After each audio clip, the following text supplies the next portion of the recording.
What's up? What's up, Rose? Matt Mrozek, and this will be work in progress number 3 on the Xionart Spiderman that we're converting into the symbiote Spiderman. So, as I mentioned earlier, we're adding a couple elements to this thing, and the main one is a newspaper machine. So I actually printed 2 because I wasn't sure. I asked my client, we had these 2 files, and I had already started printing by the time I found which one she actually wanted, so I just printed these at the same time off my frozen transform. And this was about a 13-hour print. I'll just show you the resin I'm using now because it's really good. It's water washable and it's less than $30 a liter. And the exposure time on a normal frozen transform or RGB screen, at least on my transform, is 4 seconds, which is crazy fast. Usually your exposure time on a normal RGB LCD is about, depending on the resin, anywhere from 6 seconds, and some people are exposing 12 to 15 seconds a layer, so it makes for a much quicker print. So these are just off the printer. I've already washed them with some warm water and a scrub brush, so this is what they look like pretty much, you know, off the printer. Now you're seeing these kind of, you know, this is off the frozen transform, which is LCD, so you can kind of see this grid pattern. That's actually the grid kind of LCD, but we're not worried about that because it's going to get painted. So I printed both of these, but she wants this one, so that's what we're going to work with. I also printed off a couple stacks of newspapers, and the tricky thing about this was I was trying to find out the scale, like what are the dimensions of this thing and how big should I print it, because I need to know how big to print it for the base. And as I mentioned, the street lamp is not actually quarter scale. It's, I don't know what scale it would be, but Spider-Man is quarter scale, and we didn't want this too big compared to Spider-Man in the base. So we put Spider-Man up here real quick, and we didn't want it hitting his head.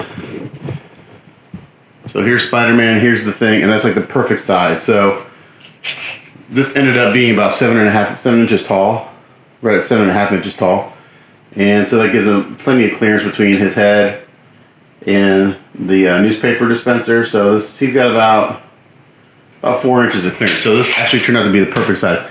And I had to find out, I couldn't find dimensions on these machines. So the way I found out how to print this, what size, this is roughly 1/5, 1/6 scale, which I think fits perfectly with the street post. So my guess is the street post, if you were to give it a scale, is maybe, the street lamp is probably 1/6 scale, 1/5. So what I did is I researched how big is a US newspaper, like what are the dimensions of a US newspaper. So I took that, found out the width, and I scaled that down. I think I did 1/5 scale if I remember correctly, or actually I forgot what scale I did, maybe 1/6. So I took that number, which happened to be 578 millimeters wide. That's how wide a folded newspaper is in the US. Divided 578 by 6, which I think gave me 96, which gave me the width of this little stack of papers. So what I did is I just, okay, well if that's 96, and I just made this, I made this just a little bit bigger. I think I made this like 100 millimeters wide. And if you look at it, this is actually the perfect size for this newspaper to fit in this machine. So I had to work backwards to figure out how to print, what size to print this. So as I said, I just took these off the printer. I printed them last night. They printed really nicely. You can see there's a couple holes here. You have to put drain holes in these things for the resin to come out on the inside. So one thing about 3D printing, and I learned this the hard way on one of the first few prints, you have to make sure the inside is cured, because if you don't, over time the prints will crack. So right now this guy's a little tacky still because I haven't cured it yet. But I took the supports off, so all the supports were here on the bottom, and I just had a few at the top edge here. So I'm going to go cure this in my curing booth. I have a cabinet in the garage that's dedicated to simply curing resin prints, and it's big enough to hold the biggest print a frozen transform can do. So I'll go down and show you that curing booth. So today's goal is to get this prepped, primed, and painted. Spider-Man, I'm gonna do a little more sanding on Spider-Man, and get him primed again, and then to get some white on him because I need to mask off the symbiote logo on the front and the back. I need to mask off the parts on his hands. So I got to put white down first, and then I have to figure out how I'm going to mask the logo. My wife has a Cricut, so I'm thinking I maybe go get some repositional vinyl and cut out a template that way. And also, my client saw this, where this says Daily Lacquer, which I think is pretty catchy. So can we make that say Daily Planet on it? So what I think we're going to do is also make some stencils to print and paint Daily Planet on this. So I have to see if I can get some of that repositional vinyl today at the hobby store. I think I can, like Michael's or Hobby Lobby, and then work on getting that printed. I have to find out what color she wants the machine. So I'm going to paint it, do a little bit of weathering, chipping, and stuff like that. And then my other thought is I'm going to maybe, since this is a glass, supposed to be a glass window, rather than just painting it, I'm thinking about printing off, just finding some artwork that says Daily Planet on it. I did some research. You can find like some files that say Daily Planet with the Spider-Man headline on it. Cut that out, put this in, and just put a real thin piece of clear plastic over there to replicate the glass. I think that'll look better than trying to just paint this a glass look. So I may do that today too. So this may take me all day just to do this one piece. A little bit on printing. So I've been getting more requests to do printing and stuff. So anyone who watches this, the way I charge for printing is basically I didn't charge what I'm going to say for this because this print alone would have cost a good portion of the fee. So I try to be fair, but if I'm doing a print job, like for a prototype or someone wants a piece printed, I basically charge $15 an hour for the printer. So if you have a 10-hour print, the print's $150. And then depending on how much supplies I use, sometimes I'll include the supplies. If it's a lot of supplies, I'll charge the supplies on top. And then I charge what my normal rate is for painting, $25 an hour for post-processing and painting. So like this piece alone, just the print alone would have been like, without any post-processing and painting, if I charge what I normally charge, I'm just going to say it'd be over $150 just for this. But I try to be fair, but I also have to consider my time. So basically the $15 an hour, the wear and tear on the printer, because if I'm printing something for you, I can't print for myself, and vice versa. So that's how it works. So I'm going to go downstairs. We'll show you how I cure things, and we'll throw this in the curing booth for, I usually do 30 minutes. So what I'll do is I'll put it in there for like 15, and I'll turn it and do another 15. So let's go downstairs and take a look at that real quick. Okay, so here we are in my garage. This is where I print and stuff. So this is the Frozen Transform by Frozen. Really nice printer. It's been a really good printer so far. It's got one of the largest printing volumes on the market right now, so I can do 11.5 inches wide by 6.5 inches deep. No, it's 8 inches. 8.5 by 11, almost like the size of a piece of paper, to 15.7 inches tall. So big print volume. For me, it worked right out of the box. I had never done any type of 3D printing whatsoever, and the first print I did, I was able to get success. So lucky there. I've got an ultrasonic cleaner. This area is kind of messy right now. Ultrasonic cleaner. I actually had some space heaters going on yesterday because really this needs to be about 65 degrees or warmer to print properly. Otherwise you'll get print failures. And even though this is my insulated garage with the weather, the way it's been last week, it was really cold in here, like 30 degrees. So I had some space heaters going on the day before, and these two little guys warmed up this whole garage really nicely. They warmed up the resin and everything, so I was able to print.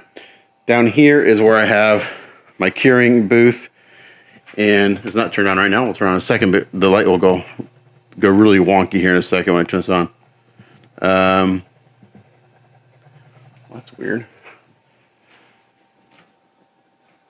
Hold on. Oh, I see why. I know why. I don't have the switch turned on. Sorry. Okay, so if I turn that on, you can see I've got a UV light there that's 405 nanometers.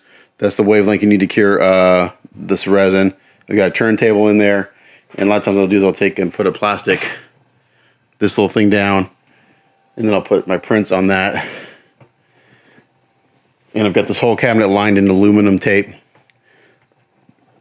So I'll put these in this way for 15 minutes.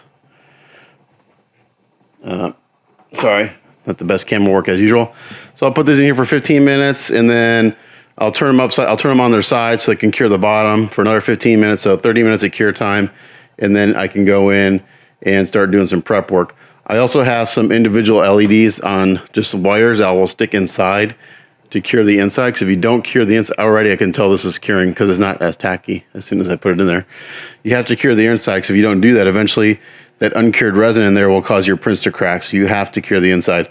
And I found out the hard way on a few prints I did in the very beginning over a year ago, or about a year ago, when some stuff I printed it and like 2 weeks later it was cracking like crazy. So because I never cured the inside, so now I know. So we're gonna let that cure. This is the resin I started using. It's called from a company called 3D Materials. I think it just popped up on my Facebook feed one day, and you can get it on Amazon, but it's spotty when it's in stock. So like when it came in stock the other week, I bought 4 bottles. I usually buy 4 or 6 bottles at a time because I don't want to. It does have a shelf life, and I'm not printing every single day. So I bought this off of Amazon. They do have a website. So this liter is about $30 compared to other water washable resins, which will be around anywhere from $40 to $60 for the same amount.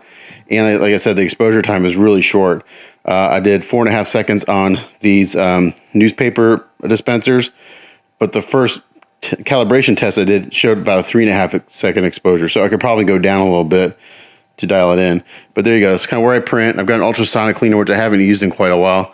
It's full of mean green. I actually need to clean this out and clean that out, and maybe switch that over to soapy water if I'm going to continue using this, because it's been working really well for me so far. So that's where I print. We're going to let that go. I'm going to set a timer for 15 minutes. Then I'll come back, flip it, and do another 15 minutes. And then we'll be upstairs where we'll do some light sanding. Oh, and I'll show you also what I have for curing the inside. So I've wired up a bunch of these little individual LEDs. I've got some 5mm all with the 3mm to 5mm, and these are UV LEDs. And I just plug in a battery, and I've got a bunch of those made. I stick them in all the drain holes, and I let it sit for 15-20 minutes, and then make sure the inside's as cured as possible. And then we'll do some prep work on these. So in the meantime, I'm going to do some more sanding on Spidey to get him ready for paint, and then we'll come back.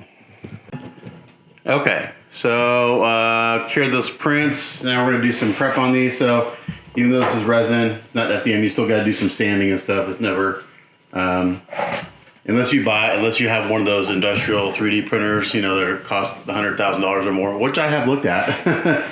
You got some prep to do. Now, eventually I will upgrade the frozen transform that I have to a mono screen, which will make the prints faster. But in order to get like a higher resolution, you actually have to get a smaller printer, so the pixels are more compact. So I'm looking at maybe in the future getting a Frozen Sonic Mighty, or like an Anycubic XL, which is a mid-size printer. And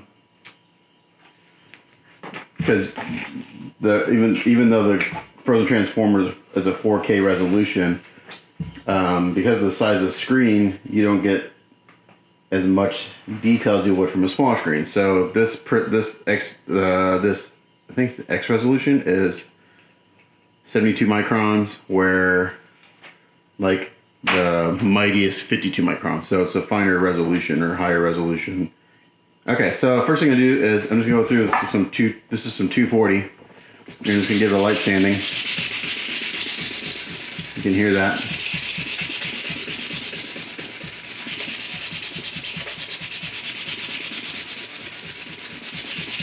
So again, lots of sanding. You know, this is resin. You know, resin printer's not FDM.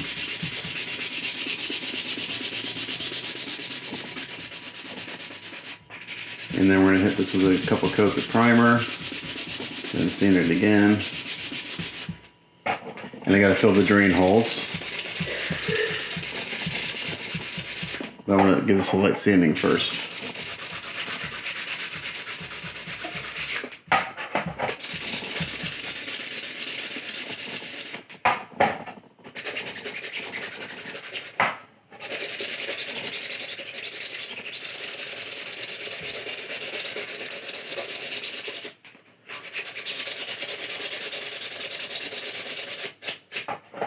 So there's always sanding involved, always some prep work with the 3D printing.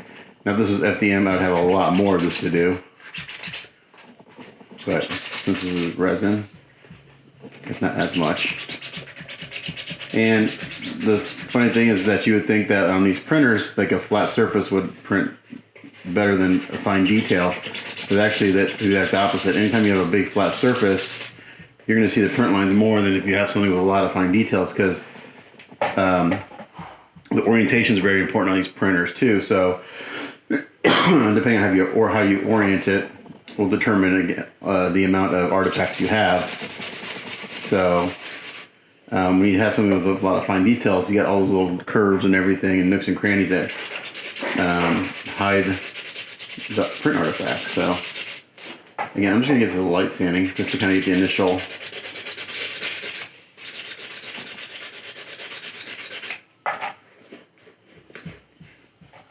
kind of print artifacts down. I'm not going to fill these, and they're just going to be hollow. So when I print with a 2.5 millimeter wall thickness, which is plenty sturdy, saves on material.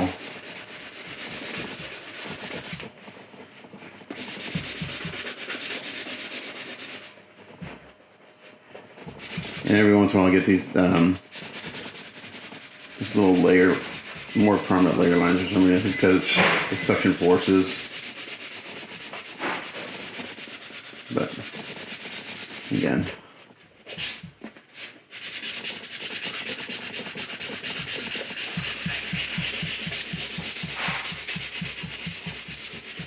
all right. So I'm going to do this off camera because there's no reason for you to sit here and watch me sand for 20 minutes, and then we'll come back. Okay. So I got this sanded down pretty good. Just a light sanding, took about 10-15 minutes. Got, you know, a majority of the artifacts out. I'm not gonna worry about sanding in here because I'm gonna put, like I said, I'm gonna put a newspaper in there with a piece of plastic over it.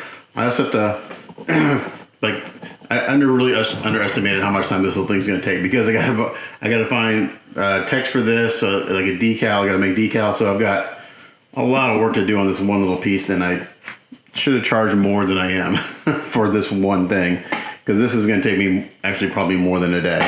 For this newspaper, stack of newspapers, there's actually some stuff printed on here, says news on it.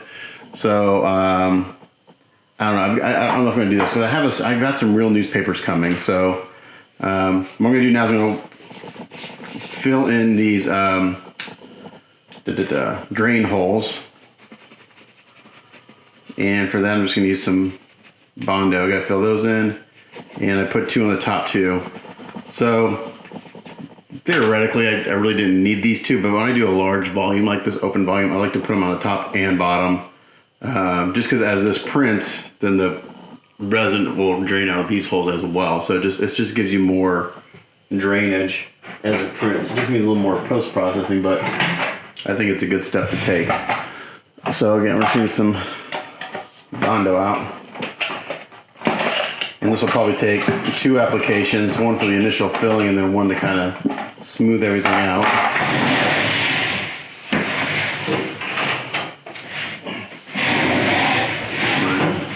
A little scrap piece of cardboard here. Get a spreader.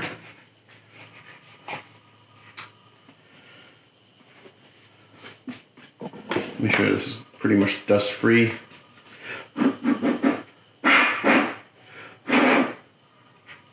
Actually, for now, I'm just going to worry about getting in the hole. So, okay.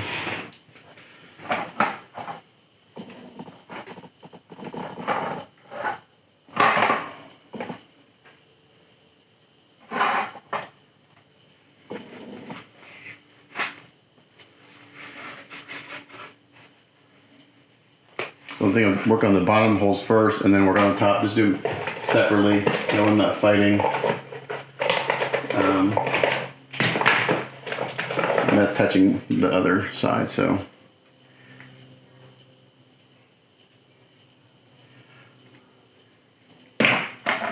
The bottom I'm not real concerned about because you're not going to see it. But the top will make sure it looks nice.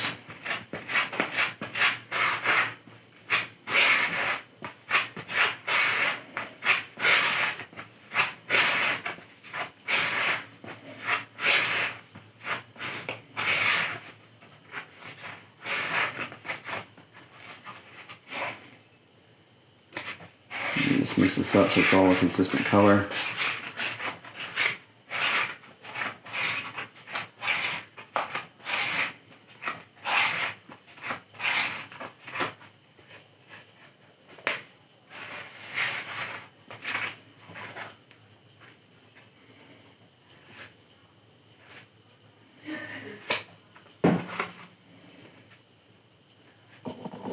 I put this on, I'm really pushing it into those holes.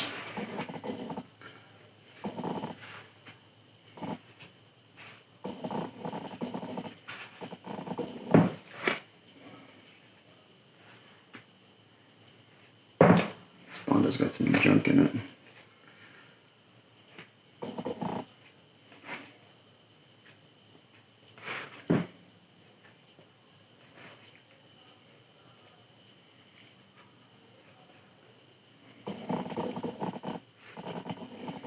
I'm just going to kind of coat the whole bottom a little bit.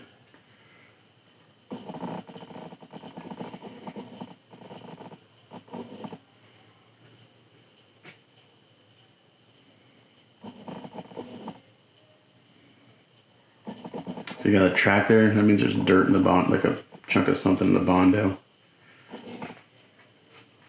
These tracks.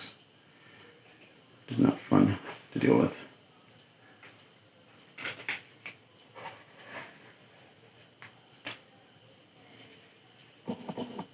I don't care if I get a little bit on the sides, they'll sand off easily.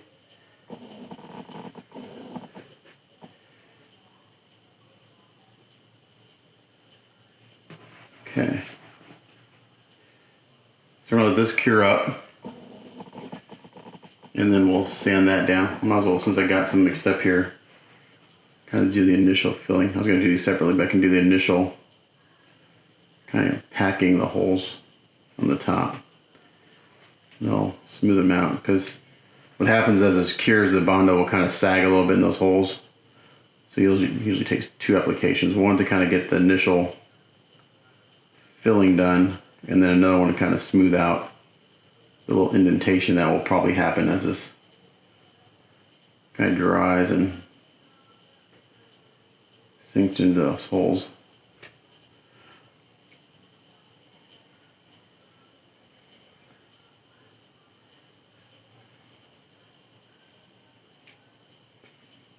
Okay.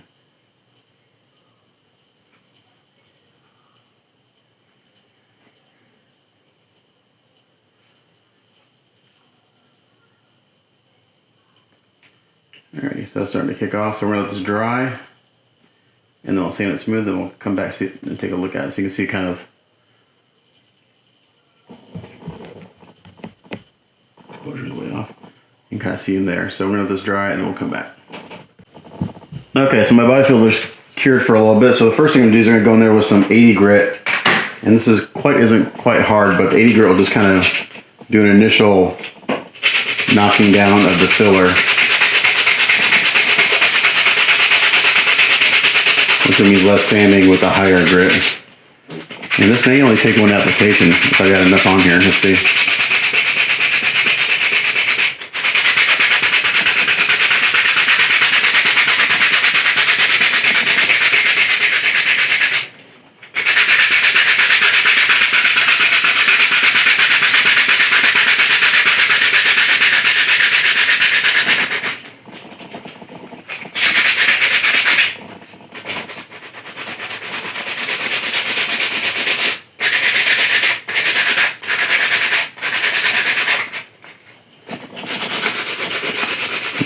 Clean off these edges a little bit, and I'll go back and hit these areas with a 240, which is perfect grit for primer.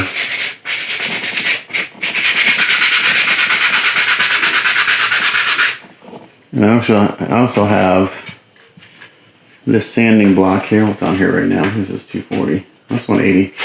So this has 180 on it, and it's perfectly flat aluminum. And when you sand, you want to sand at a 45-degree angle one way and then go 45 degrees the other way. And that just ensures you have a level surface, so you just repeat that. So I'll go 45 like this for a little while, and then I'll repeat it. And then 45 this way. 45 this way, and just keep kind of rotating the piece, and then ensures you have a flat, even surface. When you do that when you're doing body work on cars, you do the same thing. You stand at 45 and you flip and stand at 45 the other way, and it just ensures you have a really flat, even surface.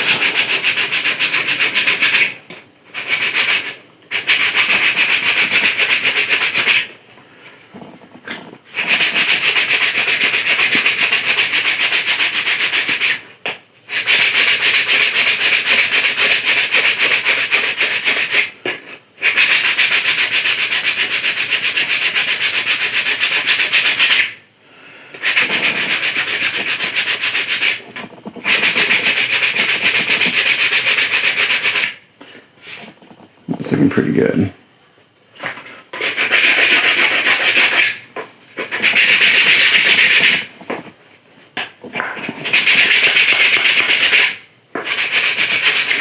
Lots and lots of sanding. So once I'm done this, I'm gonna give it a really good coat of primer. And I've got some errands I need to run, so I'll go do that while the primer's drying. And then come back and sand the primer.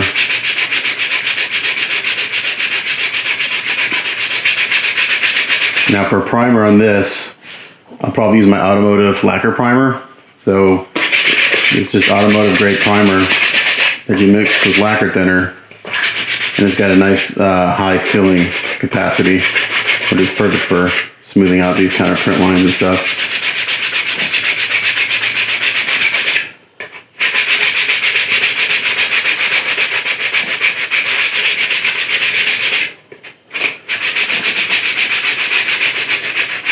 Okay, so looking at this and feeling it, it is really smooth.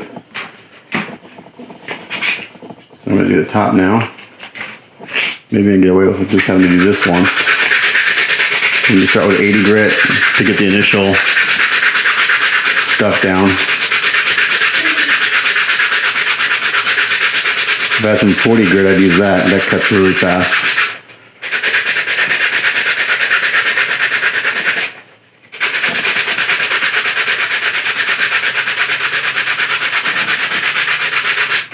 So I use Chi2Box as my slicing software. There's a bunch out there, but Chi2Box is what I've been using.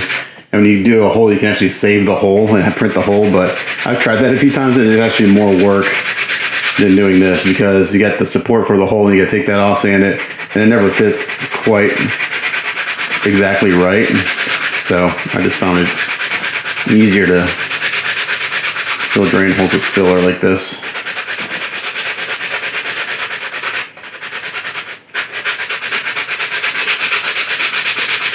Now sometimes, which I haven't tried, is if you're putting a hole in like a complex curved area, that may be worthwhile saving the hole to print and then put in. I'm going to be printing some female figures. I had to put holes in the bottom of her feet, and she's not wearing any shoes, so they're right kind of in the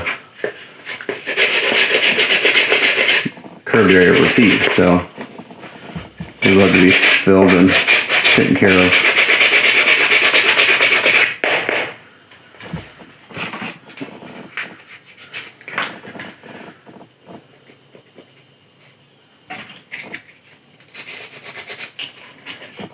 I'm going to keep going with the 80. Put this on pretty thick, probably thicker than I needed. Try to feather the edge a little bit before I go in there with the sanding block.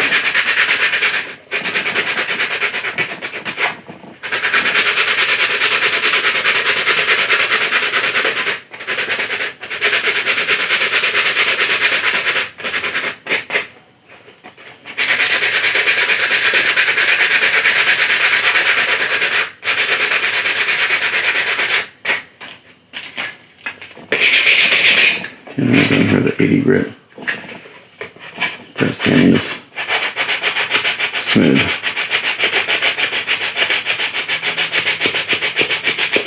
What I don't want to do is sand right up against this part of the machine because it'll cut a groove there and I don't want that.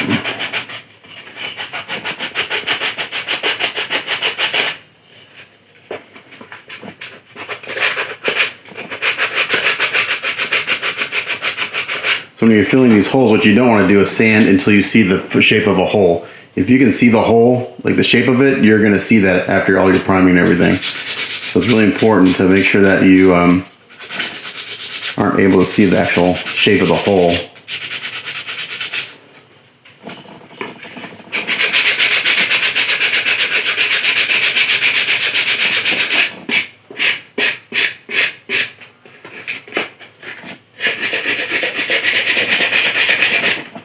Showing up these corners a little bit.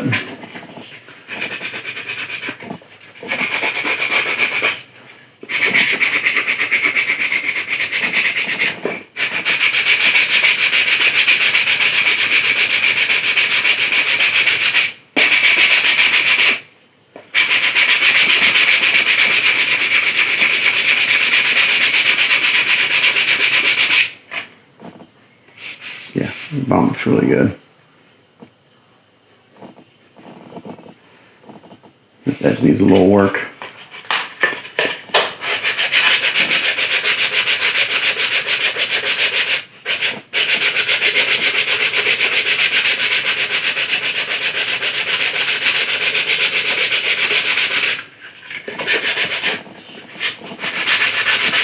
Alright, so we're going to continue sanding this and then we'll come back.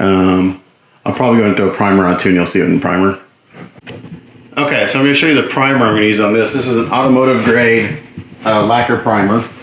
So I'm using this because it's got nice high filling capabilities, and since it's a flat surface, I don't really have any details I'm worried about losing. So again, this is just, people ask me what brand it is. It's the Advantage brand. I get this at my local auto paint supply store. This quart, I don't know, maybe it was $30 or $40. I haven't used it a whole lot. I usually use this when I have large areas to fill and sand. So I'm going to mix this up here. We need to make sure this is thick, or shaking up really well. This is really thick stuff, but we're going to reduce it. Reduction rate says 1 part primer to 1 1/4 parts thinner. I mix it a little thinner than that because it's going through my one of my airbrushes. So I usually do it like 1 to 1.5 or 1 to 2. So I've got these mixing cups again. I get these from my local paint auto body supply store. And they have all these different scales on them. So if you're mixing something 1 to 1, you would use this scale right here, 1 to 1. You'd fill first part to 1, and then you would fill your second part to the 1, which would give you a 1 to 1. This is 1 to 1.5. It says actually this is 1 to 1/4. Let's do 1 to 1.5. So if I do that right here, I fill the 1, and then the next one. So and then maybe make it a little. We'll see how thin it comes out.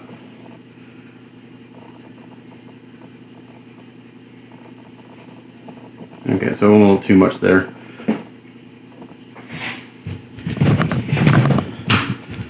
So I actually filled it like to the 1.5 mark, which is not what I wanted to do, but I did it on accident. So then we're gonna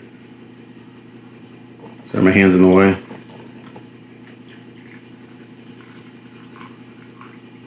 I'm gonna fill it up a little more. Right about there. And it's important to give this a really good stir.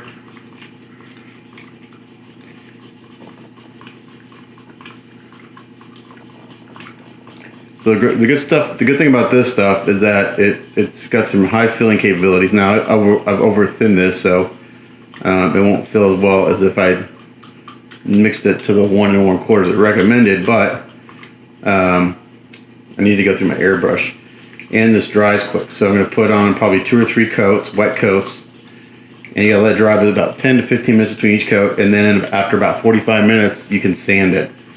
So it's a quick way to be able to like fill something, use filler primer and sand it. Now they do make filler primer and spray cans. I have a real hard time getting that to spray smooth all over, so I don't typically use it. A lot of guys use like Duplicolor filling primer. This I think is a better option. So I'm not going to show the spraying part because this stuff is nasty and it's lacquer. But I'm going to go spray this now in the booth. And then when we come back, it'll have dried and we'll do some sanding on it. Okay, so I'm letting the primer on the news machine dry pretty good. So while I'm doing that, I'm going to work on this little stack of paper. So what I did is I sanded off the part on here that said news and all that stuff. went and printed out a bunch of little newspapers. I'm gonna put one in the window here, and put glass over it, or plastic to simulate glass. And then we're going to, but I gotta wait for this to dry and sand this down and get it painted. So I'm gonna put that to the side for now, the little news machine. So I printed these to fit exactly, just like ever so slightly smaller than this. And I'm just gonna spray adhesive this on. So this paper's pretty thin. And I'm gonna spray this, I'm gonna put some spray adhesive on it. Then I'm gonna wrap it around my best and cut off the excess. So we're gonna do that on the top. And then I'm gonna try to cut out little pieces to go on these other areas too. So for those I might cheat a little bit and like have the paper going this way. But we'll see. So the first thing I'm gonna do is I'm gonna go spray some spray adhesive on this piece away from everything. And then we'll see about putting. So what I did is I painted this, first I painted this in aged bone. And then I missed it on some semi-transparent bone white. And it got me pretty close to this paper color, but it's basically the color of newsprint. So I think it'll be okay. I think it'll work. I can always go dry brush some white on the edges here if I need to. So let me go put some spray adhesive on this and we'll come back. Okay, well I thought it was recording. Anyway, I sprayed this with spray adhesive. I let it sit for about a minute. And it's semi-repositionable for a little while. So I'm gonna do my best to kind of get this wrapped around this. I'm going to use some tools, some blunt tools to get it to wrap.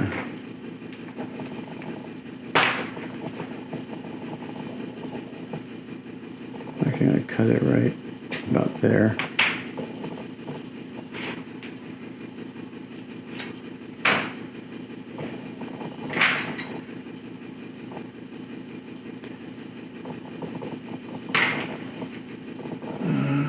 Little scissors maybe.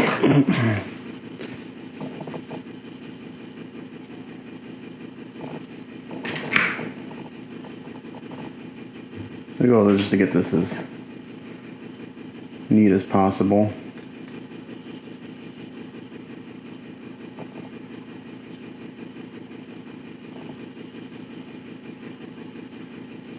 Like that.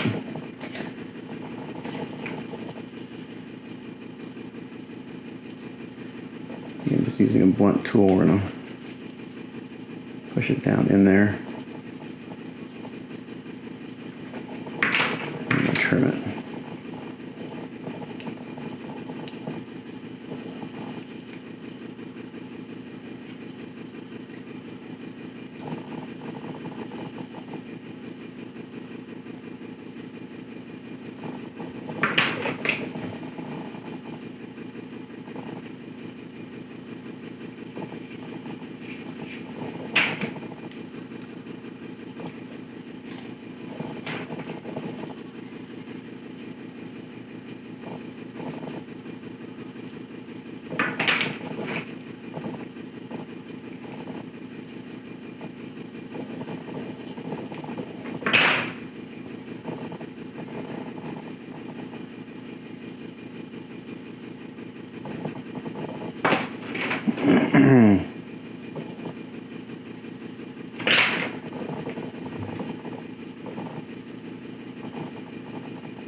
Okay. So that looks pretty good.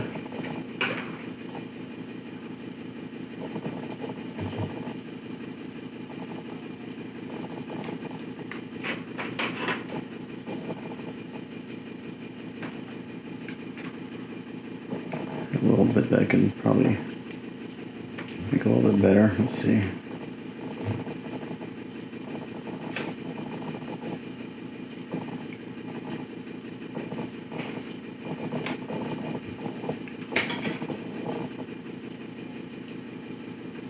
This is on the underside, so this doesn't have to be super pretty.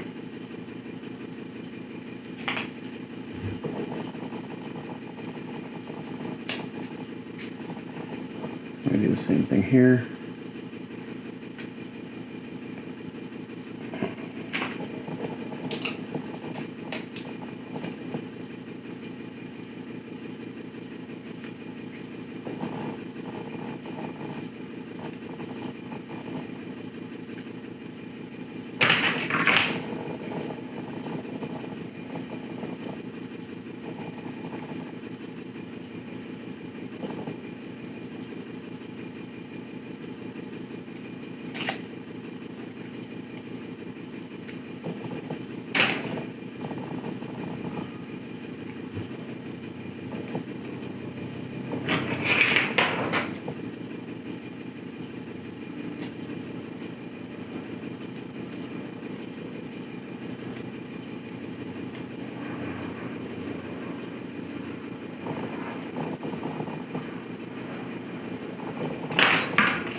It's my first time doing anything like this, so let's see how it turns out.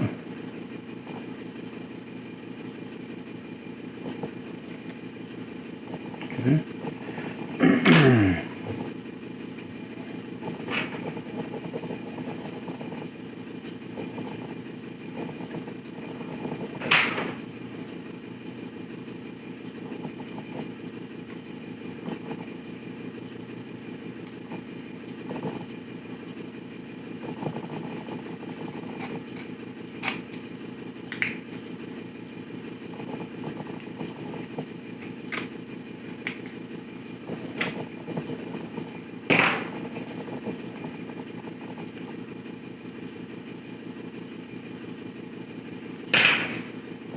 Okay. That turned out pretty good, I think. Now, this is Gorilla Glue spray adhesive, and it's supposed to become permanent after a few minutes, so. There you go. There's the top of the newspaper stack. Daily Bugle.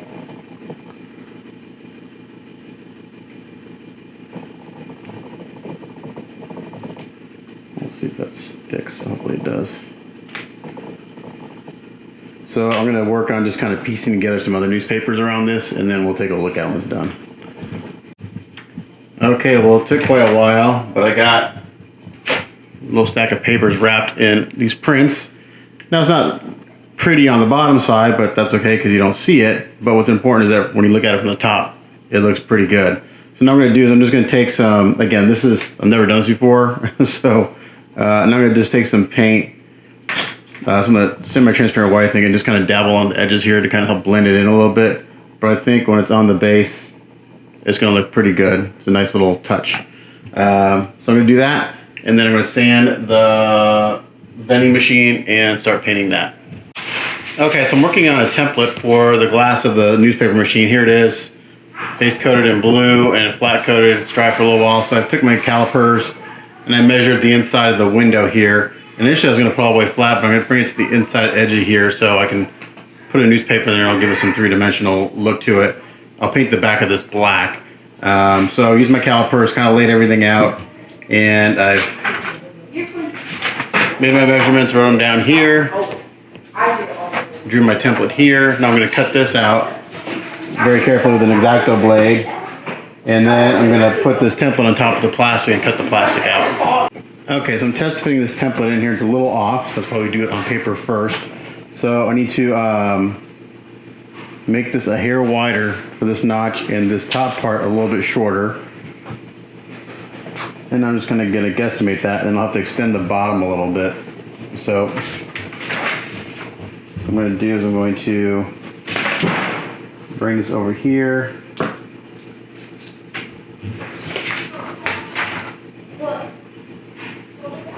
I'm going to shorten this up just a hair.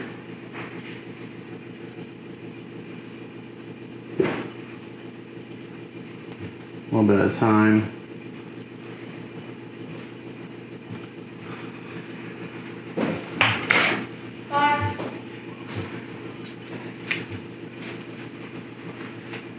I took a little off the top edge here. And now that fits pretty damn good. Actually, it fits really good. I just gotta extend the bottom, quite a bit. I'm not sure what I got off there on my measurement, but I did. And I'm gonna widen. I'm gonna leave it as is. I'm gonna do this again. I'm gonna add a little bit to the bottom. So kind of a good way to do that is I'm gonna take this. I'm gonna put it on top of this piece of paper and use a pencil. Kind of do this number.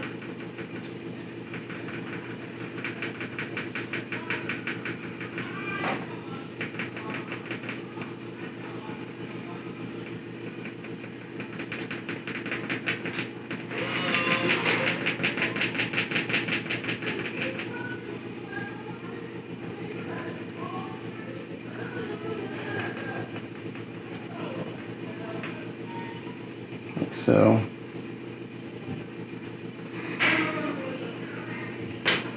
Okay, so now I kind of got my outline there again.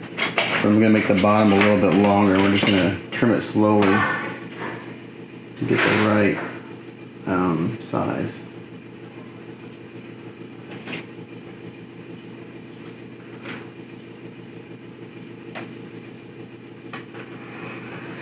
Unfortunately, my cutting mat is really messed up. It's not very flat.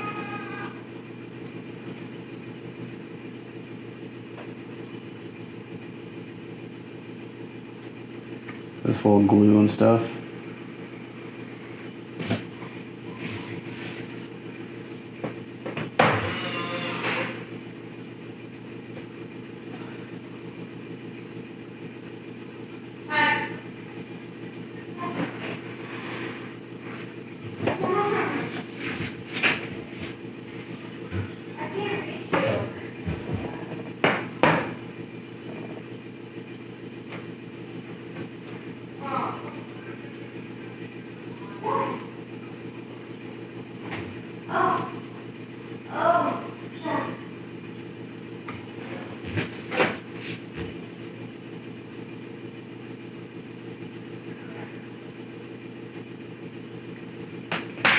Alright, let's make sure that that top notch fits.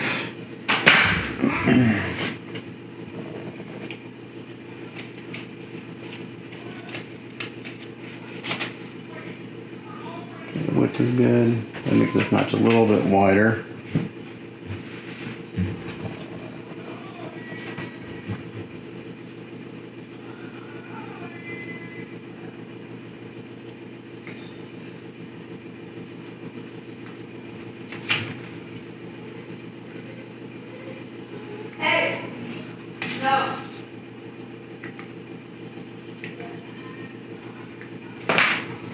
Just a slow process.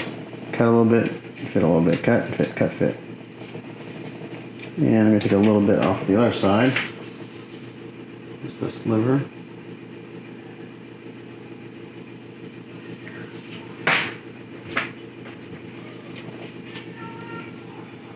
Okay, now that fits pretty good. And I'm going to come and I'm going to push this down.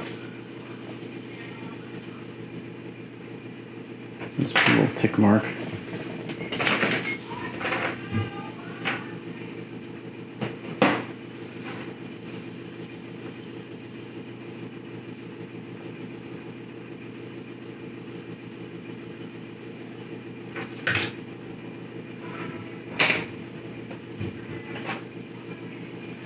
And goes backwards.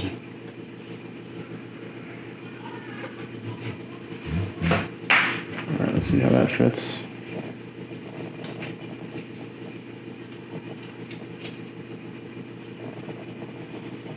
That's pretty damn good.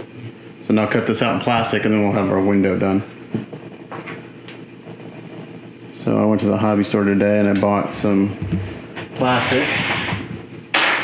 Clear plastic. This is Plastruck. This is what size is this? It's I don't know. We'll see.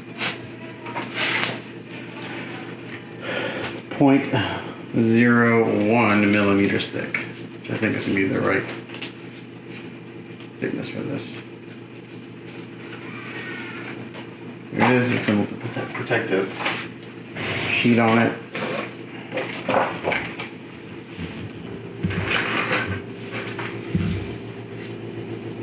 Here's our template.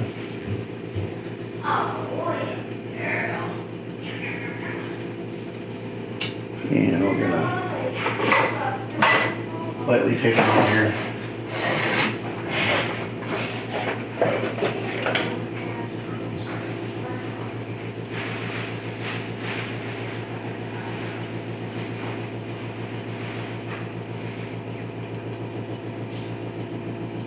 And I can actually use the corner of this to make up two of the edges.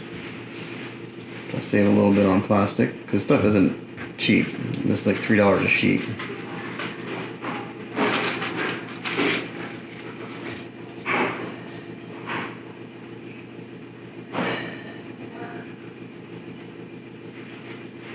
Up there.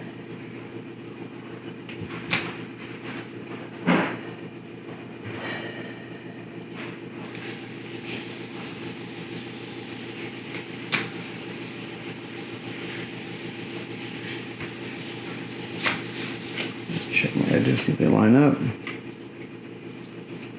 Yeah, pretty good.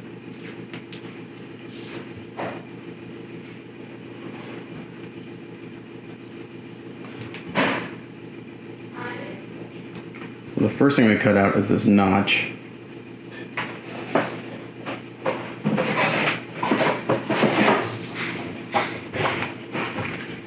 And we get a new blade for this. And I just switched my blade a second ago. I'm gonna switch it again. So I got brand new blade.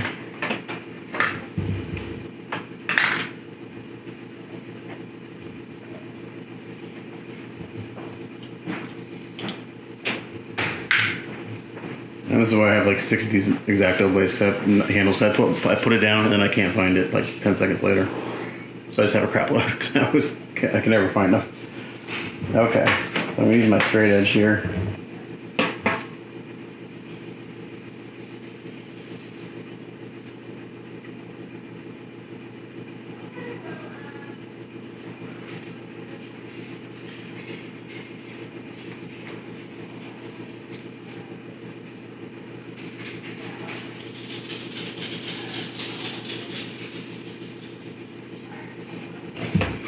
Trick is getting it to where you can see where you're cutting.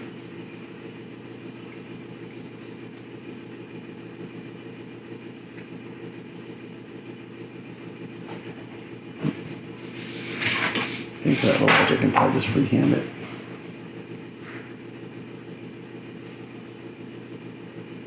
Just go slow.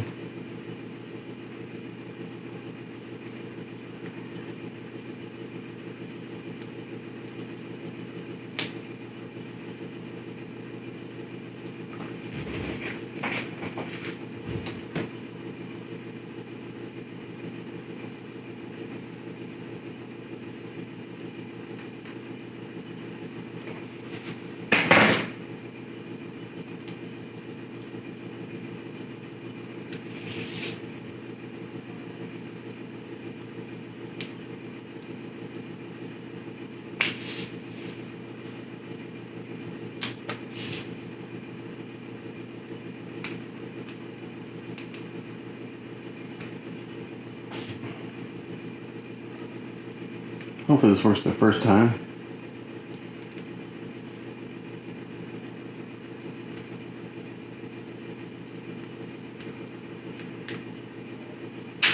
Okay. Now I'm going to cut the top edge.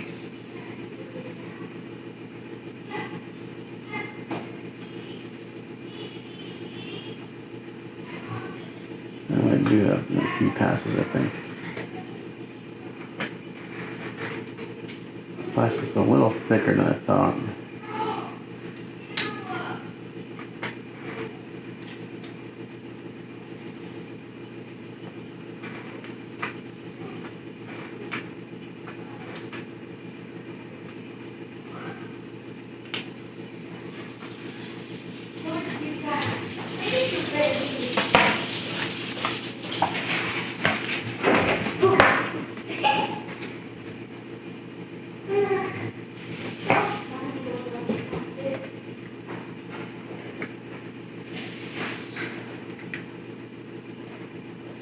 That blade bent for some reason.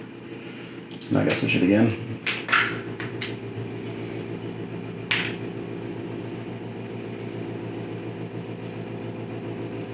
So I thought I gotta get this thing done today. It's not gonna happen. My goal is to get the Daily Bugle logo painted on the side, so I gotta make masks for that. Using my wife's Cricut. Not working the way I wanted it to.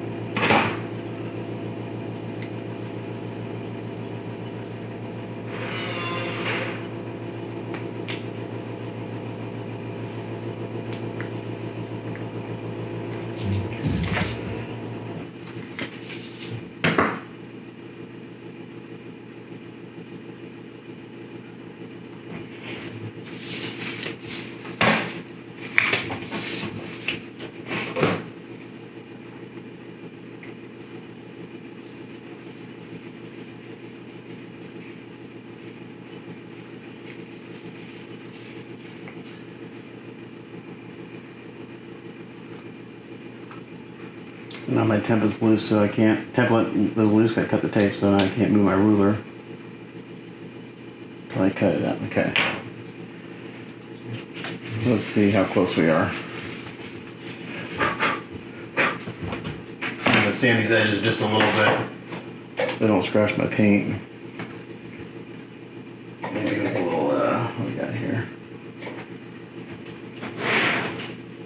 Here's my 600, here's my 600.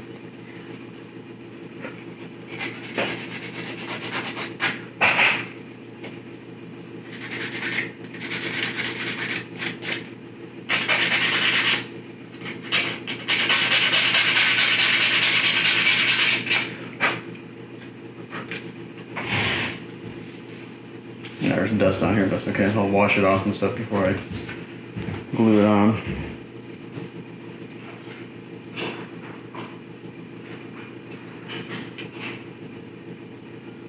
Okay, it actually fits pretty good. I've got to trim this lower corner just a little bit.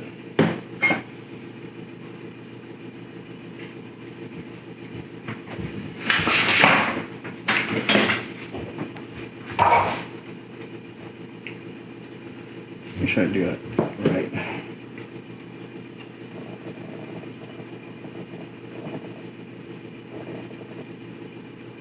See what happens if I flip it over.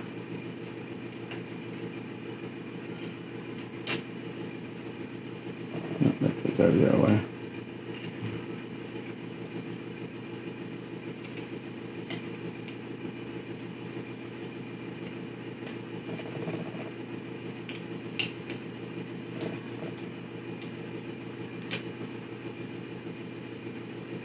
Take a little bit off of this edge here.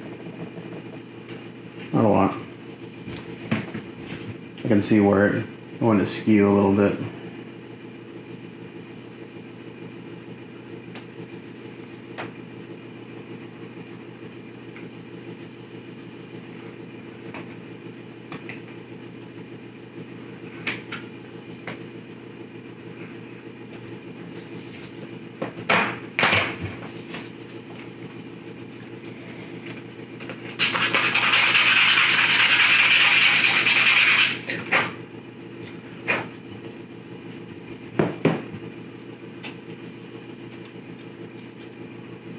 Alrighty, now that fits pretty good. So now I got a window. So the plan is, and it fits perfectly on the first try. So now the plan is I got a bunch of these guys printed up. So I think I'm gonna fold them up.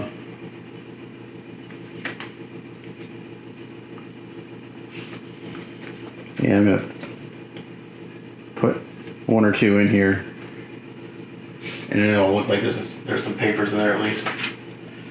So I just put one in there like this, and then put the, actually, I should fold this different. I should fold it like, no, it's gotta be folded in half. Yeah. So you see the headline like that. Where is my, yeah, so that's how it's gonna be.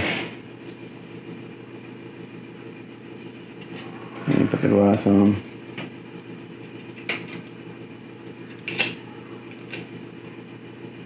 So what I'll do is I'll paint the background of this black in there so you don't see in there. I'll probably just maybe put one of these in, and I'll just tack it down in there with something. I'll probably use a little spray adhesive to put it down in there.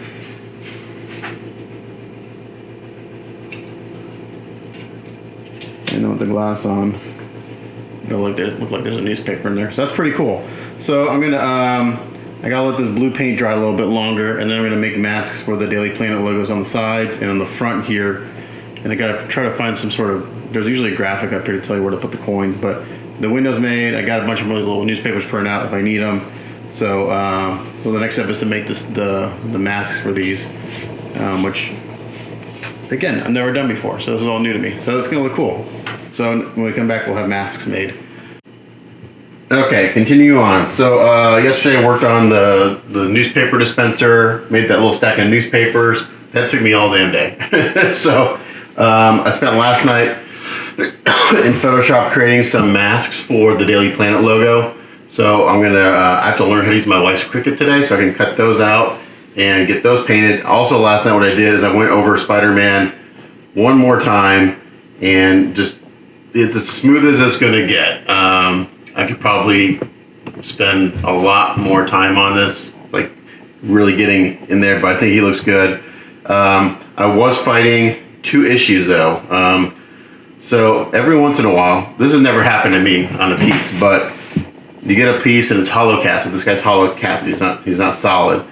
And sometimes in a hollow cast piece, there's uncured resin within the piece. So through sanding all the webs off and everything, I actually exposed a couple little spots of putty that the factory had put in. One was right here in the butt, and one was right here in the middle of the back. And in doing so, it opened up a tiny little crack in that putty. And after giving everything a bath and everything, I let it dry, and then like the next day I thought, why is it still wet? I'm trying to figure out what this is, and it was resin. So there's a little bit of uncured resin in the kit that there's nothing you can do to cure it. There's just absolutely nothing you can do because it's been mixed in there. It's just whatever reason it didn't solidify 100%. So I kept getting oozing resin from his butt and from this little spot in the back. So I was able to fix the butt pretty easily. I basically sanded the spot down, carved out a little hole where that hole was, and I filled it with super glue and putty and just sanded it down as best I could. The one in the back kept coming back for some reason. I just couldn't get it to seal up. So last night I did again. I did some super glue, sanded it down, a little bit of putty, smoothed it out as best I could. So now it's been 14 hours and nothing's come out, so it should be good to go. And I also started to spray the white, because what I'm going to do is I'm going to have the white sprayed and then mask the white off to spray the black. So this morning I was looking at the emblems for the chest and the back, and I think I found a clip art that I'm going to use to create my masks. And I realized that I should have sprayed the white all around the sides here, because the arms of the spider logos, I guess, they wrap around the side. Now, I've seen several variations of Symbiote Spider-Man, how the spider logos wrap on the body. Some, the arms of the spider go over the shoulders, and some wrap around the waist. I'm going based on what my client sent me, the illustrations and the art that she sent me, where it goes around the waist. So what I need to do now is I need to finish painting white around the sides here. And also I had a couple little pieces of dirt from last night. I just sanded those out. Actually, this one's still in there a little bit. So this is just an ultra fine sanding sponge, about 1,000 grit sanding paper. No matter how hard I try, I always get dirt in my paint. It's just, maybe ask any painter that they don't have any paint jobs that don't have dirt in them. So the white I'm using is Mr. Color number 107 Character White. I like this white because it's not a super crazy, it's hard to describe because there's like 1,000 shades of white and there's 1,000 shades of black. This white is a little bit on the cool side, and it's ever slightly muted. It's hard to describe. It's a really pretty white, and it's perfect for this. So I'm gonna go back in. Looks like I hit the eyes a little bit more. I was hoping I could mask this off today and get the black sprayed, but I think I need to make sure I get the white looking really good. And then I need to let it cure overnight to do the masking, to make sure that the masking is, the paint is well cured and less chance of pulling paint up. So I think I could put a little bit more up here.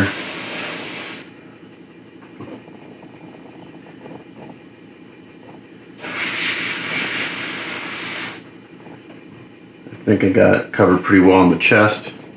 Like I said, I should have sprayed it around the sides last night. If I had done this, I would have probably been able to mask this off today and get the black sprayed. But I gotta learn how to use the Cricut first. so I'm gonna get this white sprayed on the areas I missed. And then I'm gonna spend a little time figuring out my wife's Cricut. And I'm going to cut the Daily Planet logos, because once I get the Daily Planet logos painted on the newspaper machine, I can start weathering it and stuff. So that, I'm hoping that I can get that done today in the newspaper machine, because that's a big step. That piece is taking a lot longer than I anticipated, but it's kind of fun because I'm not much of a scratch builder. I never have been. There's some guys that can make a battleship out of silly putty. I've got a couple friends that are just amazing scratch builders. And part of the reason I'm not a scratch builder is because I spend so much time, all my time is doing commission work, and I just haven't taken the time to learn some of the techniques. So that's the main reason.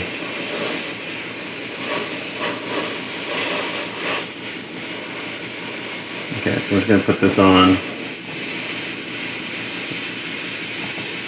So I think I found a nice graphic that I'm going to use for the spider logo on the front and the back. And then I'll mask it off, and I'll have to do some custom masking so the arms meet around the sides, but I don't think that should be too difficult.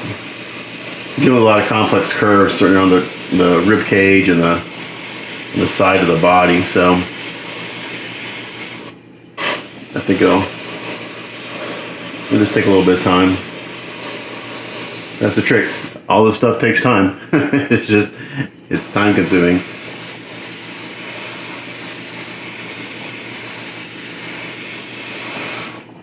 But, so I'm gonna, okay, so this is looking pretty good.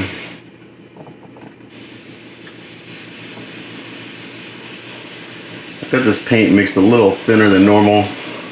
Just I wanted to go down as smooth as possible. And also, I'm using Mr. Color leveling thinner, so it dries a little slower. Actually, this paint's a little thicker than what I had yesterday. It's okay. I thought it was already thin, but I guess not.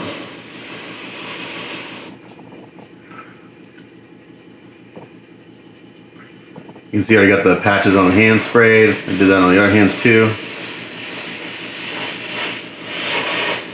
So I really want this white to dry really, really well.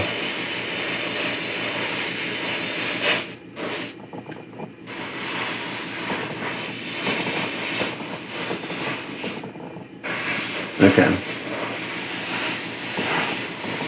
I'm going to go hang him up to dry in the spray booth, and then we'll come back. Okay, so where I left off yesterday on the newspaper machine is I sealed it really well. I masked off the center, sprayed that black.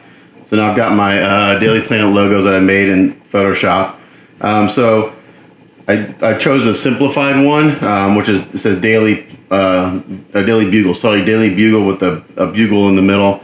And instead of going the whole length this way, I stack it. So it's going to say Daily with the bugle in the middle and then bugle on the bottom, so it fills the space more. So I'm going to put one here, and then one right here. And then I'll find a graphic to put up here of something. I'm not going to paint it on. I'll probably kind of do what I did with the newspaper. I'll probably print something and just spray adhesive it on there, so it looks like a label or a sticker. So this is ready for that. Also, my client's like, she didn't want the camera black, which I'd already sprayed, so I went back. She sent me a couple photos of like some old Leica cameras and stuff, and she's like, oh, I really want it to look like this. Like, okay, well, I wish I would have known that. So it's my fault for not asking her ahead of time. But it was really easy to kind of go in here, because this camera is the simplest camera in the world. There's no details. There's a little viewfinder and a little camera mount, and that's it. So I just took about 10-15 minutes, put some masking tape on, and sprayed some silver over it. So now it's got some detail just with the paint, and then the lens looks pretty good. So that's done. So when I come back, hopefully I'll have some masks cut out off the Cricut, because this is the next thing I got to do. Because other than that, I got to wait for the white to dry on Spider-Man. So when I come back, hopefully I have some masks cut, and we'll spray some logos on here. I'm just going to do it in white. Okay, so I figured out how to use the Cricut. I cut a set of masks, and I realized that they're too big. So I resized them, and I'm cutting the new ones now. So all those are cutting. I'm marking the center of the sides of this thing. So I just take my calipers, measure the center. So I want to find the center mark of this.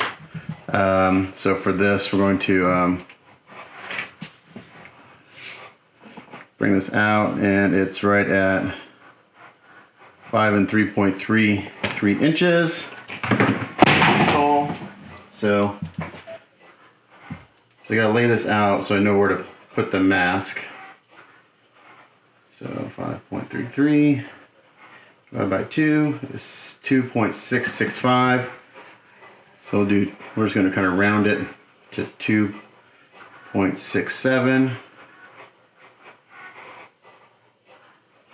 So right about there. So I've already got that center line marked. So now I'm going to take this, and I'm just going to, and this will be, it's not going to be dead center, but it's going to be pretty close. Put a little tick mark there.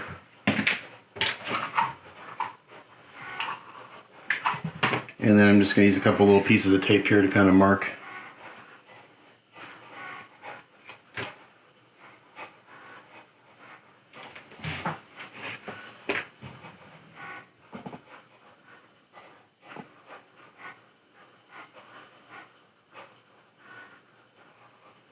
I actually don't need that tick mark on the center of the tape, so I'm going to do it this way.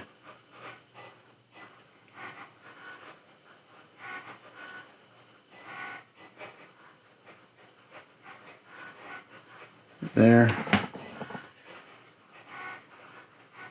So I'm just going to show one of these. Going to do the same thing on the other side and on the front. A little panel. And we'll get these laid out. I almost thought about, instead of painting these on, is just doing the vinyl sticker, because it's really thin, and it might look kind of cool, but for weathering purposes and stuff, it's better to paint it on. So I'll put that piece there. And we get a long piece. And I'm going to connect the two. And we'll be pretty darn close to center. Okay, so there's the center mark of this side.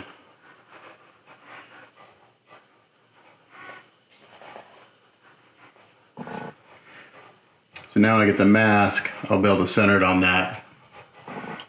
So I'm going to do this, same thing on here and on this side. And then when we come back, we'll hopefully have masks on there. Okay, well, I've been working on this like all damn day trying to figure this out, because it's new to me, so it's a huge learning curve. I almost used up an entire roll of vinyl, and my wife is about to kill me because I keep asking her questions. But I think I finally figured it out. I'll drop my camera, that'd be awesome. So I was having just issues getting everything centered and making the right size, so I did a test run on the back. So I didn't plan on putting it on the back, but this is kind of a test run to see if I can get it to work, and it does.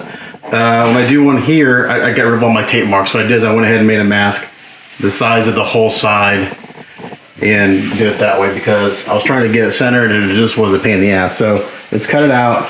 So now what I gotta do is I gotta go through here and take out the parts that I want to be white. So that means the letters, the horn, and everything. So again, this has been an all-day endeavor for me.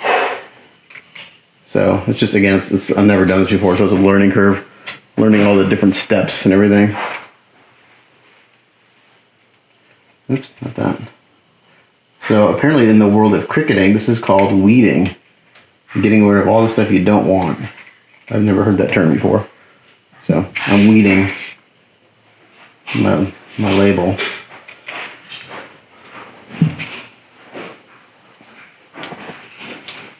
Okay, just like this. And then you have to create a border around it for it to cut. Which this is. That's what this is. So there's my mask right there. Now to get it onto the surface, we're going to use this is basically a like shelving paper, clear shelving protector that you would put on like your cabinet. Excuse me, your like your cabinet shelves. So I cut a piece out big enough to cover this. It doesn't have to be pretty.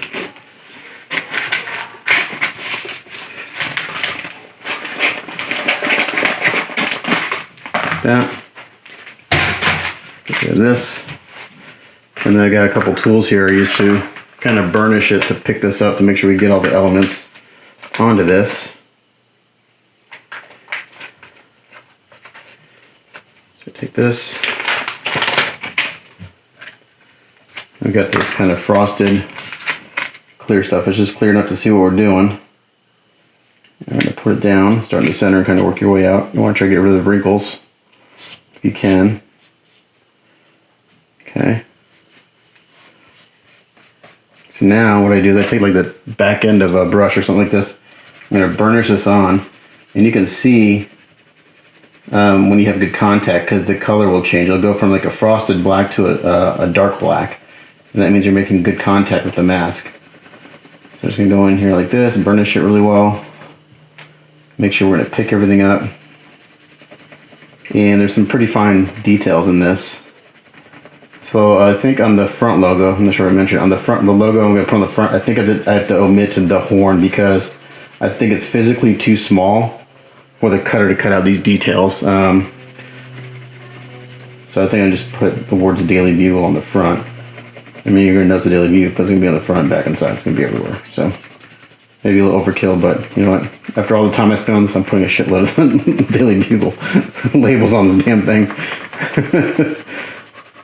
Man, I never thought it would take me a full day to do just this, but now I know how to do it for the next project. I've been thinking about using the Cricut forever to do masks. I know guys in the modeling world have been doing it forever. I've just never done it. So my wife uses the Cricut to make vinyl labels for. She makes like custom Yeti cups and stuff like that. But she's not painting. She's actually just using the vinyl as the image and then clear coating over that.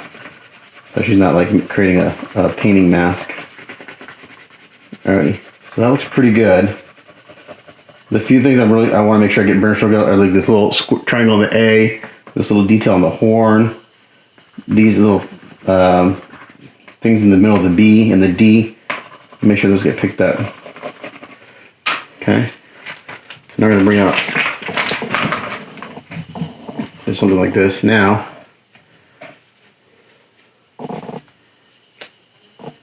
let me get that out of the way for now.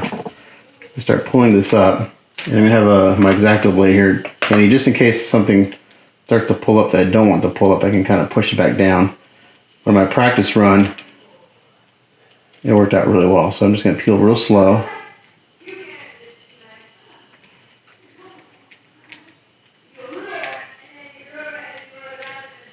And there we go.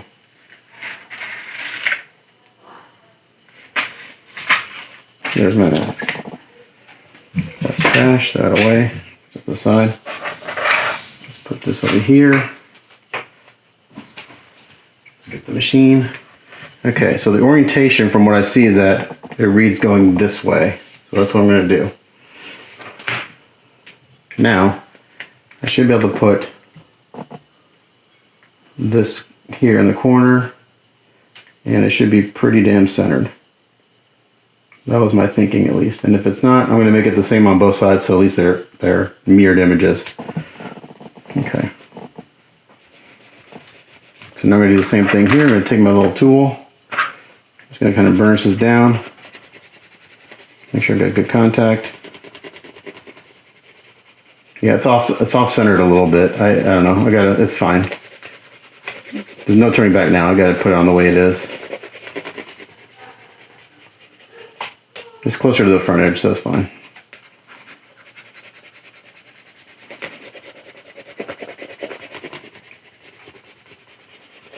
Yeah, I'll make sure I get good contact on the surface.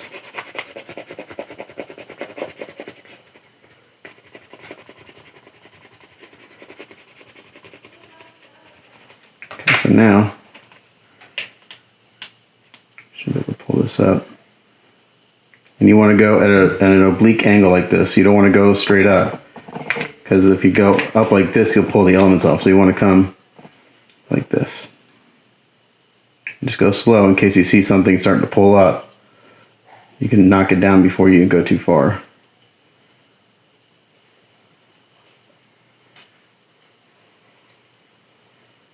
And boom. Holy shit. It only took, to get to this point took me like 7 hours. Oh my god. But I got there. And it's still not perfect, but it's gonna work it's gonna work. It's gonna work. I'm gonna make it work. So now I'm just gonna go through and check all the edges where there's gonna be paint. There's little bubbles in the middle, don't worry about that. You just wanna make sure your edges are down well. Like that. And then that side's masked. And that's masked. So now I'm gonna put on the other one. So we go 2 for 2. Alright. I made a bunch at one time so I'd have extras, and so when I screwed up, the problem is I was making 5 and 6 of these and they were all wrong each time I did it. So I was like, I wasn't gaining anything by making extras because they were all wrong. So I just cut one out. Easy to work with. So I still have some computing to do. My math was off a little bit, I guess, when because some of the steps, anyway, I didn't compensate for something. That's why it's a little on the small side by hair. Okay, again, we're gonna go through here and weed this out. Oops. See, I just pulled up that center part of the D. Don't want to do that. So the Cricut's like an X-Acto blade. You start to, and I know this because my wife uses it. It starts to pull all these. If it's not cutting through these elements like it should, then it's probably time to change the blade. But now that I know the process, the next time I'm going to do this, it should go smoother. I sure hope my client likes this newspaper machine because I think I put more work. I think I'll put the most work in between sanding spider webs off and making masks. That's where all the work has gone into this piece. So I think it'll look good. I don't mind spending extra time on something when I'm learning it, and it's really satisfying that when you get done, if it works out eventually, you know. So like this horn has a little itty bitty element right here to highlight. And it's really small, so that's like one of the things that the cutter just won't cut on the small version. I think it's physically too small for it to cut.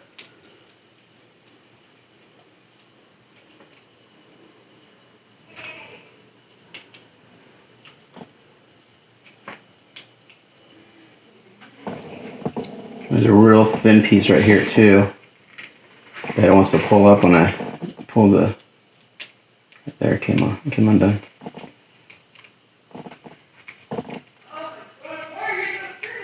There we go.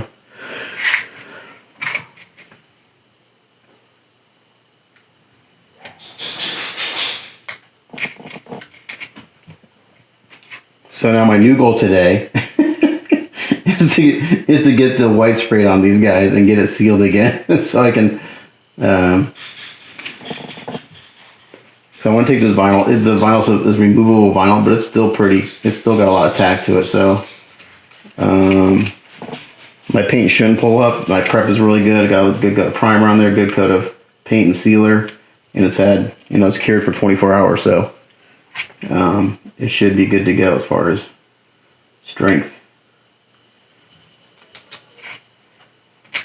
There you go.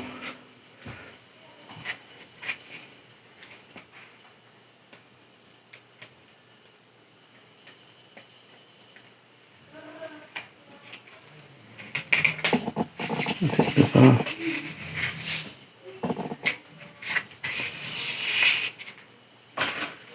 Okay. And I'm going to try to use the same piece of this that I did on the last one. I think I can use it twice. We'll see. Oops, crap.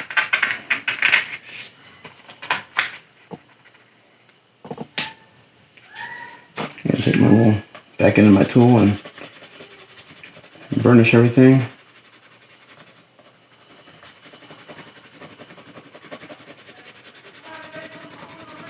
I'm not sure if it's showing up in camera, but you can kind of see here where it looks kind of frosted. Well, after I burnish it, it turns black. It's because that means the shelf paper has good contact with the label. There's no air in between it. It's that frosted, but what you're seeing in you're basically seeing a bubble. There's no air trapped underneath it.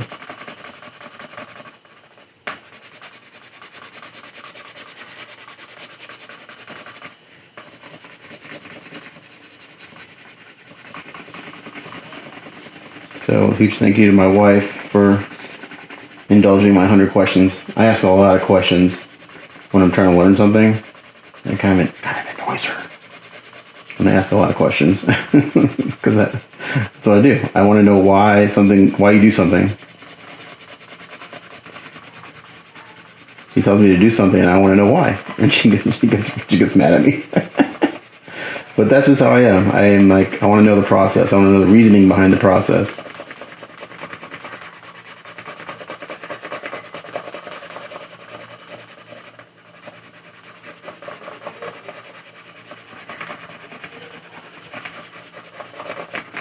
Okay, so now my question is, since I have Daily Bugle going this way, do I put the Daily going this way, or do I have it going, I'm not sure what the protocol is for that.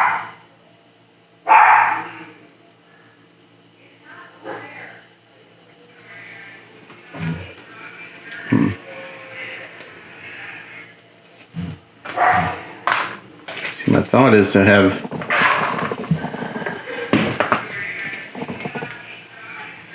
the bugles going the same way, but I can't. Let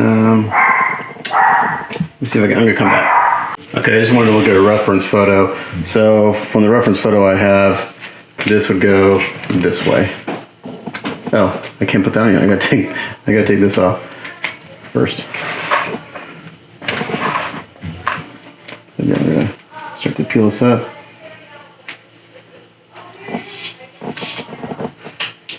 Hopefully everything comes off okay, because I'm using this the second time. Let's see if it remains sticky enough to use it again. So there's little details wanting to come up.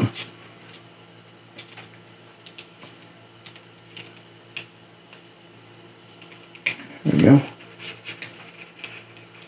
So I was peeling it back and the center part of the horn was coming up, so I just put this back down and hit it with my fingernail.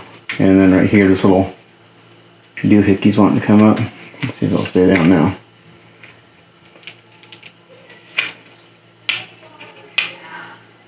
And that little guy is not cooperating.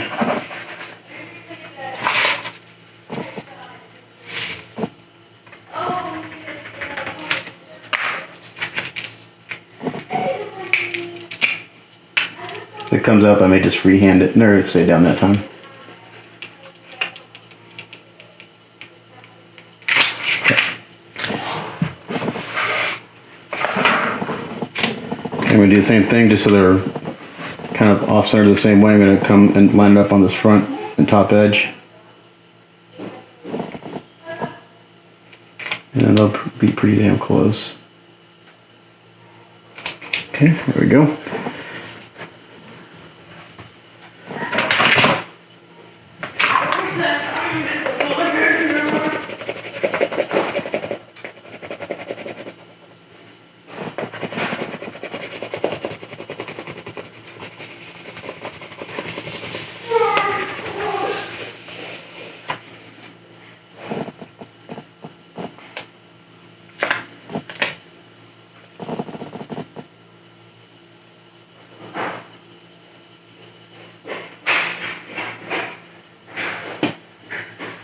I'm going to take that little thing right there and I'm going to pick it up and move it because it's not in that right spot, I don't think.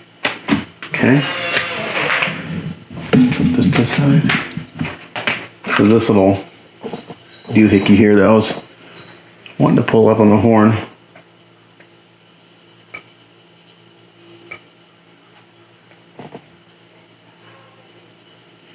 Actually, it needs to go up here. I'm just going to eyeball it. Okay, right there. Okay, so those are done. So now I gotta try to cut the smaller one, put that one on, and then we'll mask the rest and we'll spray some white. So when I come back, hopefully we're painting. These will be white. Okay, so it took a better part of the day to get the labels on here because I'd never done it before. So I had to learn how to use my wife's Cricut and figure that all out. And I made a bunch of labels that I couldn't use because they're the wrong size. And initially I just tried to make a mask of the letters in the bugle, but then I was trying to get it centered and it wasn't working. So then I said I'm going to just make a label or a label the size of the side and the front, and I did that, and I made the wrong size a few times. So, but I finally figured it out and painted those on last night and sealed it last night. So here we are. So now we're going to weather this guy up, and I found some really good references and actually perfect. References because I found a blue one that I really like, and let me show you the references I'm going to use. Hold on, I'm going to look in my gallery. So this one right here looks pretty brand new. I'm not a big fan of that reference. This one I really like because it's got some nice rusting at the bottom, but this one I really like. What I'm going to do is I'm going to do some of the rust effects. And instead of doing like the white chipping, which I'm not a fan of, I'll go in there and do like metal chipping. So it looks like this one is maybe white at one time and they painted it blue and then the blue started to chip off, but I'm not a big fan of that look. So I'm going to, instead of using white, I'm going to use like some silver or some metallic colors. But I really like the rust effect they have going around here. And then the last thing I'll do is I'll make a little like label for the top here, and I'll put that on there and then dirty that up a little bit. But for the next step, I need to go in here and start doing this. So I'm not I don't have a ton of experience weathering things like this. Because I'm not a hardware builder, meaning like I don't build tanks and ships and boats and stuff like that. But I do know some basic techniques. So we're gonna use a lot of sponges, some brushes, and stuff like that. So I think the first thing I'm gonna do is I'm gonna get a little sponge here. I got a bag full of different sponges and the tweezers, so I can hold the sponge and not get this on my hands. I just want like a little piece of sponge. Natural sponge is better to use because it's more random. I do have some like man-made sponges, but I find that the natural sponges tend to give a more realistic effect when you're doing something like this because of the randomness of them. And they don't tend to soak up paint as much as a man-made sponge. So I've got a bunch of little pieces I've used here in the past, natural, man-made, and I think I'm going to use this little piece right here. It's good. It's already got paint on it, but it's dried, so it doesn't matter. Get my exposure a little bit better. I'll zoom out. Get a palette here. And I'm gonna get some of my stuff out I'm gonna use. So I'm gonna bring out the Vallejo effects again. So, because we're gonna do some streaking and rust and all sorts of fun stuff. We're just gonna kind of play with this. What's this? Rust texture, I want that. I want some brown wash. Maybe a little, again, we're just gonna play around here. What else we got? We got streaking rust effects. Just because I pull these all out doesn't mean I'm gonna use them all, but we're gonna get a bunch of stuff out.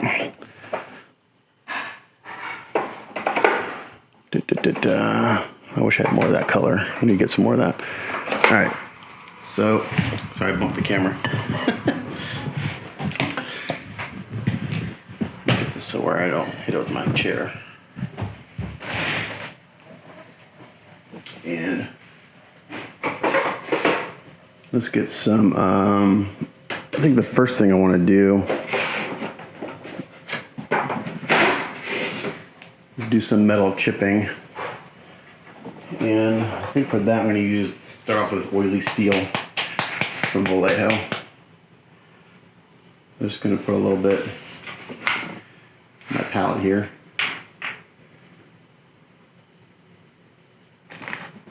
And I'm going to kind of use this first one. I really like the rust that the goat had down there, but I'm going to put metal down first and then we'll rust it. So the bottom's going to be, we're going to rust it out pretty good because it'd be on the ground and get a lot of water on it.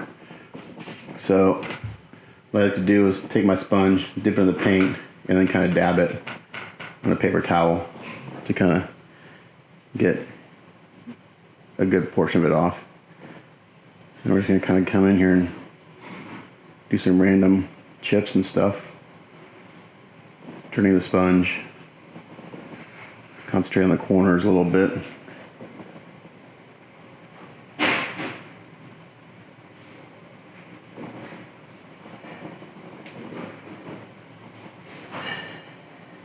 So after I get this painted, the last thing to do is mask off the Spidey logo on Spider-Man and get him painted. Just waiting to hear back from my client to see if she likes the logo I downloaded. So I'm really going to hit the corners pretty hard on this.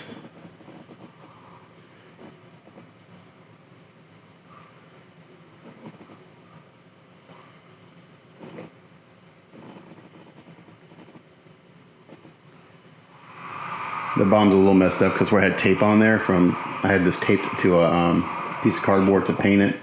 I really don't care about that. I'll just dirty it up. But it got a little messed up from the tape because I had first I was using duct tape and it was really strong. But I'll just make it kind of dirty and grimy. So it's not that big of a deal. Okay.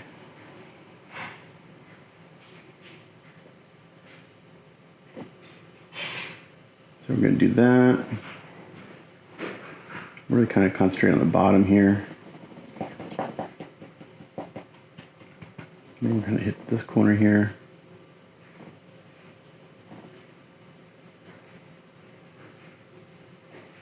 If I get a little bit over the letters, that's okay. Don't want too much on the letters.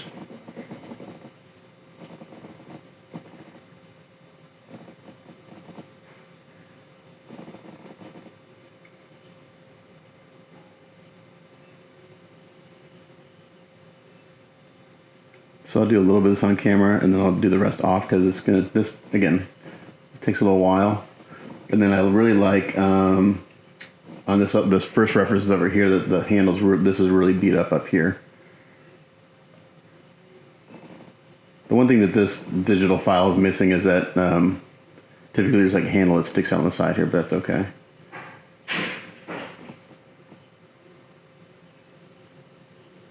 Do that. Now what I don't want to do is I don't want to get anything on this black paint, so I'm going to mask that off. So I want that to stay black, so when I put the newspaper in, it just looks like an empty space. So I'm going to just kind of mask that off a little bit. I should have left it on. I wasn't thinking.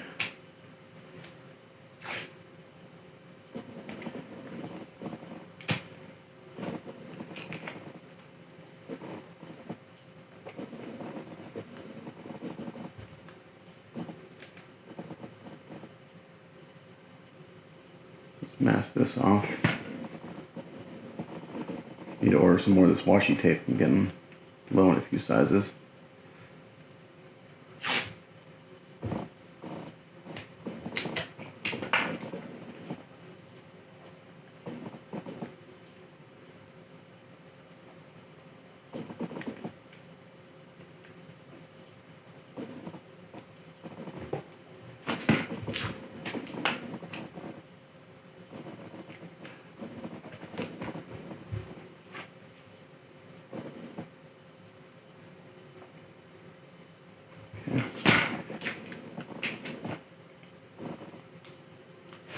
So the first thing we're gonna do is we're gonna go in and do some bare metal chipping, and then we'll layer some rust on top of that, and then we'll do some pastel work and streaking and grinding and stuff like that. So looks like it's been out in the elements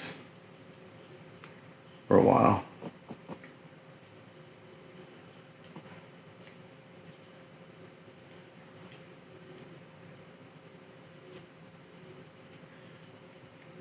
Blade's not very sharp as the one I was using yesterday.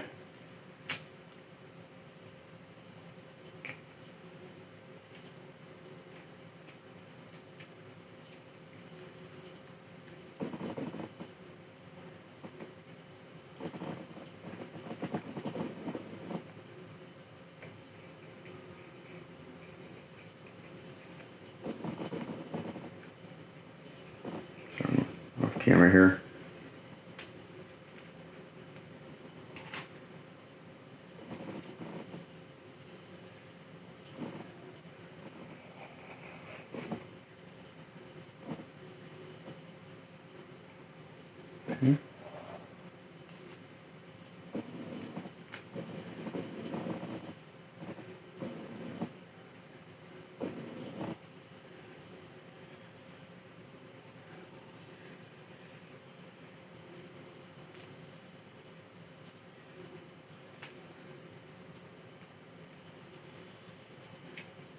Sorry, I'm just trying to get this quickly masked.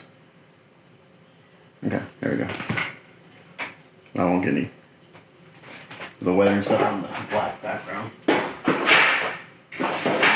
And also what I'm going to do is after I get this all weathered the way I want, and I get the glass in, that plastic, I'll add some weathering to the glass because it wouldn't look brand new. It would look maybe kind of dusty and dirty. So what I'll have to do to that is I'll have to spray on a little bit of flat coat where I want the weathering, otherwise the weathering won't stick. Okay, again, we're just going to take a little paint and we're going to let it go.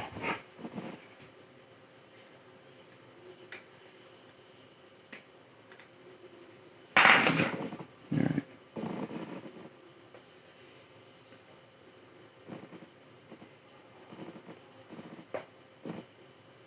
Alright, so I'm going to do this for a while and we'll come back and I'll show you what I have. Okay, so I spent about 10-15 minutes going in and just kind of hitting all the corners and everything. And I think you can see that here. And I did a little bit in the fields. The fields meaning the center of the panels. I haven't gone over the blue yet because so when I weather, I'm thinking, okay, we have to go backwards in time. So we weather in the order that it would weather naturally. So you make it brand new first, whatever the item is you're painting. Then the next thing would happen is the paint would chip off, which is kind of what we're doing now. Then when it rust, and then you would get streaks of stuff. So that's how we're working. That's how I work when I weather. I sent photos to my client. I was like, oh, you have to do that. You do put the labels on before you do the weathering. Yeah, because you have to make it look new before you weather it. So now what I'm going to do is I'm going to go in with a brighter tone, silver, and I'm kind of going to go over the same areas a little bit. And I can go back and forth between the two if I get a little too much of this. So I got both colors going here. And I did pick up another sponge also just to kind of give it some different variation. So for this bright silver, I'm going to use a little tiny sponge here. Again, dab off a good portion of it. And then we're going to kind of go back and just hit those areas again. And this will give kind of like a highlight to some of the rust, these little specks.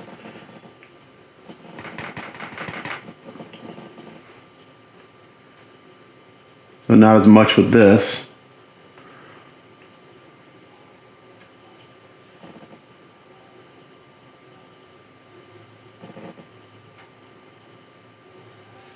And like I said, I can always layer the darker tone back on top if I've gone a little too far with this.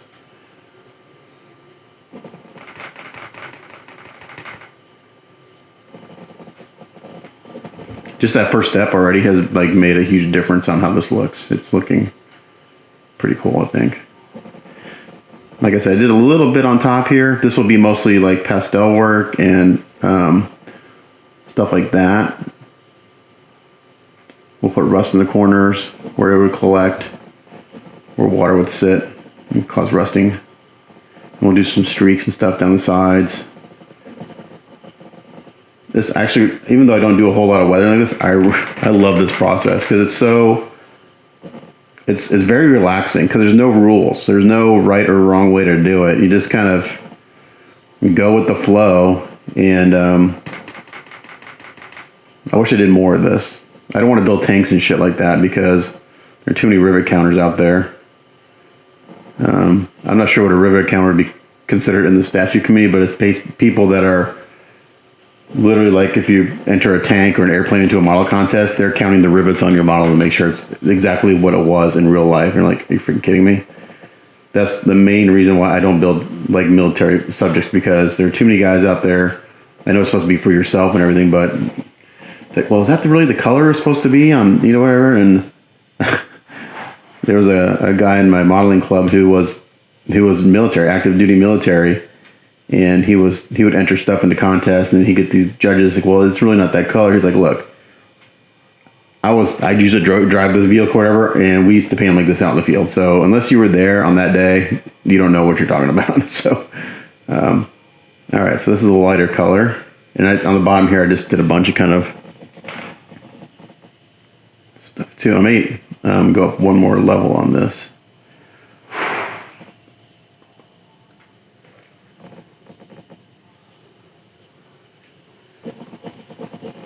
Actually may do a little bit of white. Okay, so that's looking pretty good. Again, pretty subtle with the bright. Now, I think I am going to add a little white to the silver. I'm going to mix it up. I don't want to do pure white. If I add a little white to the silver, it'll give me a really bright metallic, a white metallic. So I just add a little bit of white to that silver, and I'm going to do the same thing. Come in here and just real light, super light with this. Kind of hit again. Go over those areas again.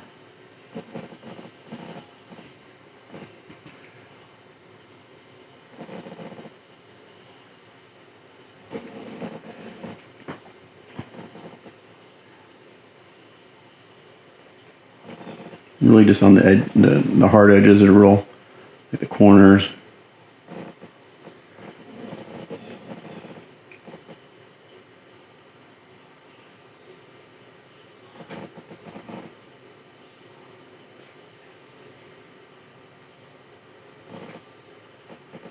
And this all will get toned down when I start doing the rust stuff. And I'll probably do the rust and then go back over the rust a little bit with metal. So we just have different layers of exposure.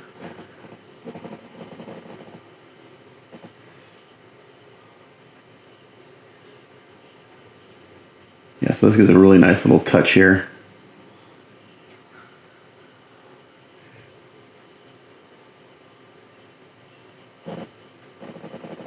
Once I'm done with this step, I'll go seal this and get ready for the next, for the doing some rust effects. Because these are all acrylics, and since they are all acrylics, you can pull up the work you've done because they can activate each other. Really kind of hit the top of this. Okay, so that's looking pretty good, I think.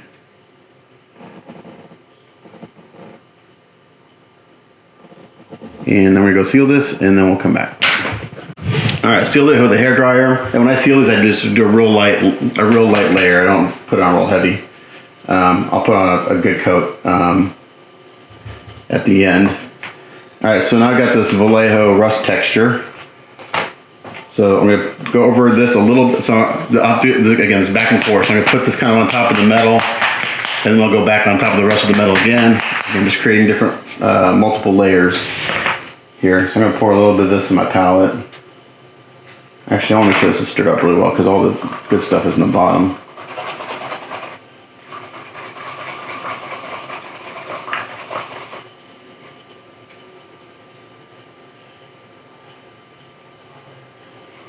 A little bit, and then again we're gonna get a sponge. So I literally sealed this, hit it with the hairdryer, and it's been less than 2 minutes since I did that. So I got this again. This is Vallejo. This is rust texture. That's what it is. And I got a little bit in my palette. Got a sponge. We're gonna do the same thing. Kind of get some on there and get some of it off, and then we're going to go in here and start sponging this on. And we'll do different tones of this. I'm actually going to go pretty heavy with this, and especially like on the bottom here. Like that one reference I looked at.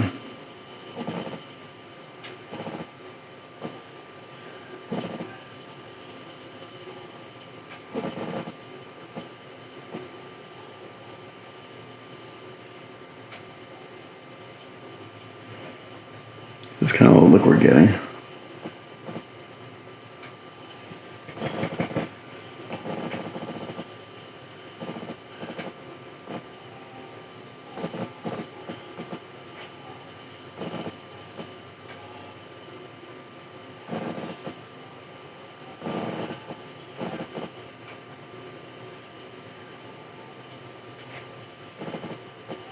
Once this dries down, it looks really, really awesome. When you first put it on, it's wet and it's shiny, it looks kind of weird.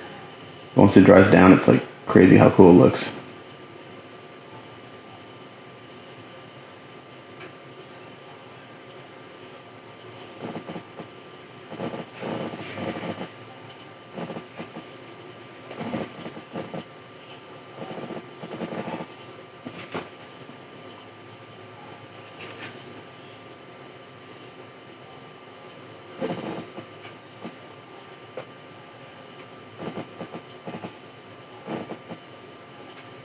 If I get a little too heavy, it's okay. Let's go back over it with the metal color, and I'll give it another little layer effect.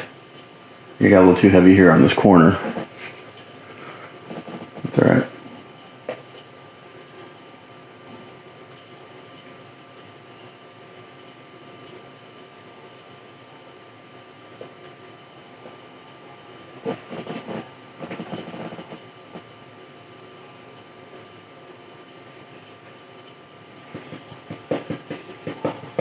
So this little newsstand will be actually will have taken, other than sanding the webs, will have taken the most work out of this whole project. But it's cool. I'm enjoying the process because again, I'm not a scratch builder. I mean, I wish if you don't know who Jason Eaton is, look him up on Facebook. He is by far one of the best scratch builders I've seen. And he does 99% of the stuff he does is Star Wars stuff. It's just really phenomenal to see what he does. Okay, I'm gonna go back and look at my reference photo of this handle up here because I really like the way it looks. So they got it kind of up here.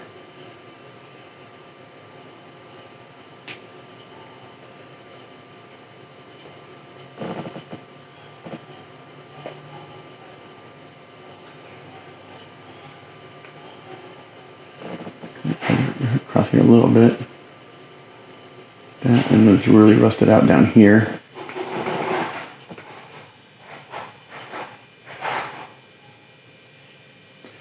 So when I look at a reference photo, I'm not trying to really copy it exactly. I'm just using it to kind of give me an idea of what I want to do. So that look right there looks phenomenal. It's really good.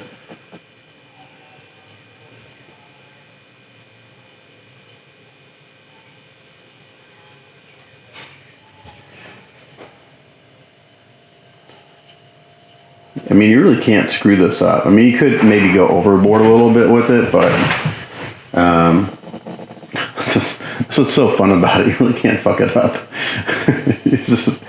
It's all about kind of your personal taste and preferences. So there's a little bit here and there. I got a little bit on the letter back there. What I'm going to do is when I'm done with this, I'm going to go back in with the base blue and put a little couple chips in the lettering. Because my thought process is that, you know, the pink could get scratched off of those down to the blue. So this rust, I'm not putting it on every little area that's got this metal. I'm just kind of picking some things that would make sense to me, like where water would collect.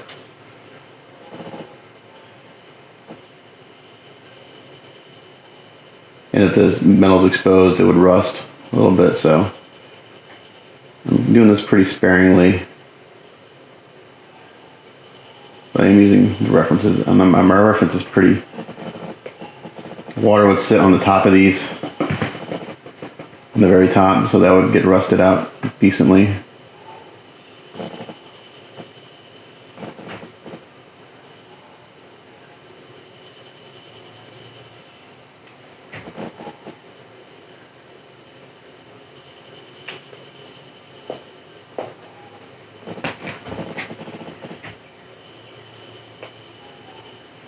That's why I kind of do long videos, because I like to talk about my thought process, because it constantly is changing. I think anyone who actually watches my full-length videos, which can be 3 hours long, I talk a lot during them. And like I said, why don't you do a time lapse or speed up the process? Like, well, I could, but then you don't hear why I'm doing things, how I think, and not that it's right, but it's just the way I approach things changes constantly in the middle of doing something. It's like I think I'm gonna go this way, do this technique or something, and then I start doing this. Like, okay, well, that's not gonna get the effect I want. So then I change my thought process. Like, okay, well, let's do it this way, and this is why. So that's why I kind of do these longer videos, especially when I'm doing something new like this, to try to show you how I'm learning, because it's a learning experience for me. And if someone watches and they can give me an idea of how to do it better or more efficiently, then I take those notes into consideration. I put them in the back of my head, which is a scary place, and then I use those for later reference. And I'm like, okay, well, someone recommended this way, so let's try that. So that's why I tend to do these longer videos and in kind of real time. Unless I'm doing this like a repetitive process, like putting the chips on, and it's the same technique, it's just in different areas of the piece I'm working on. You don't need to see me do that for, 30, 40 minutes.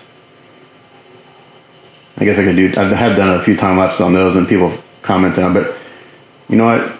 After painting for 12 hours in a day or 14 hours in a day, I don't want to spend another 2 hours editing a video. I just don't.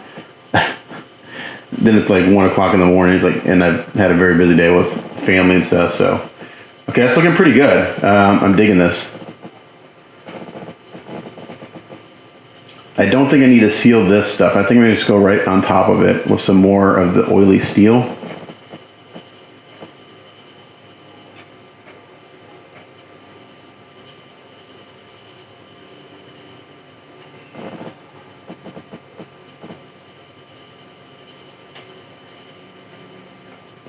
Again, it's kind of hard to stop because it looks so cool. You're like, okay, I want to do some here and here. And then eventually it's like, okay, that's too much.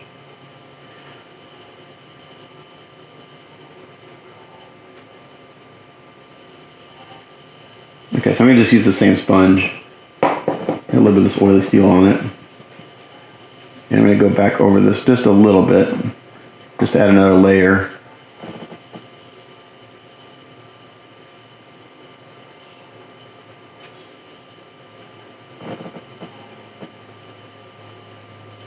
And that makes a huge difference. Especially in some areas where I kind of maybe went a little overboard with the rust.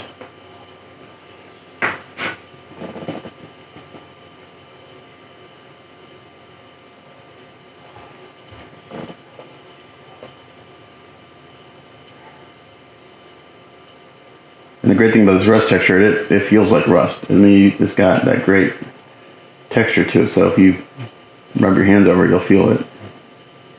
It's really cool.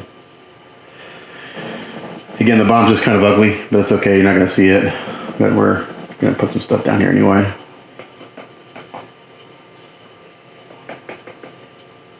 Basically, I'm just trying to cover up the areas got fucked up from the tape. That's the whole reasoning behind doing this.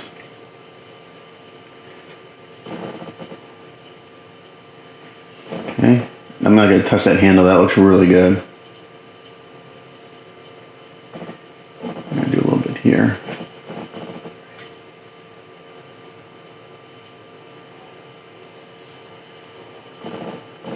Okay.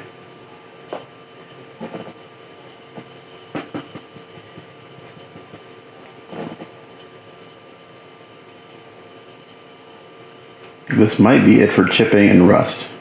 I don't know if I'm going to do any more. It looks pretty natural.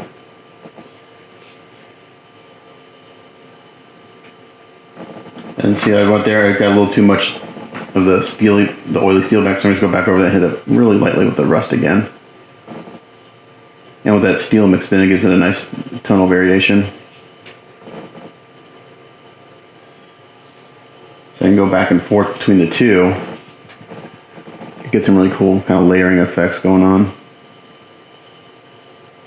So actually on this sponge I got oily steel right here, and on that part I got rust. So I can go in and hit rust a little bit, and then flip it and hit with a little bit of the oily steel. And I got this really cool natural effect going on. Just layers on top of each other.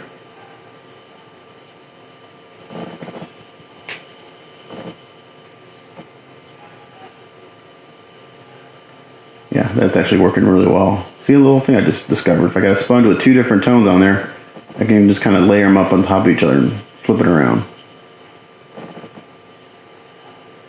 I get this kind of cool look.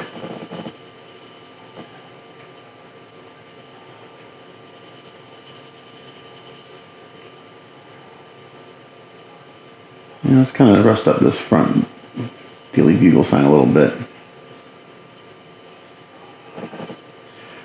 My inclination is I don't want to touch the letters because it took me so fucking long. It took me so long to do them. I don't want to make them dirty.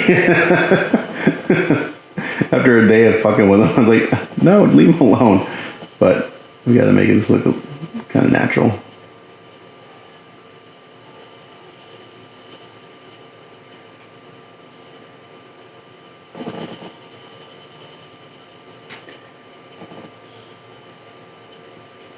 So I kind of came down on top of this. Oops.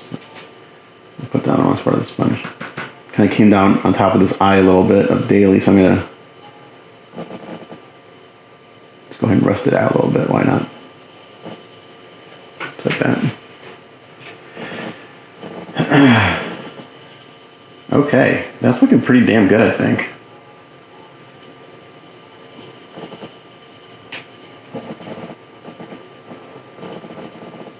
Again, these tank guys, they spend countless hours doing this. I'm going to spend a few hours, but they spend days and weeks weathering a tank, and they're extremely good at it. I've got some friends that can paint the shit out of a tank.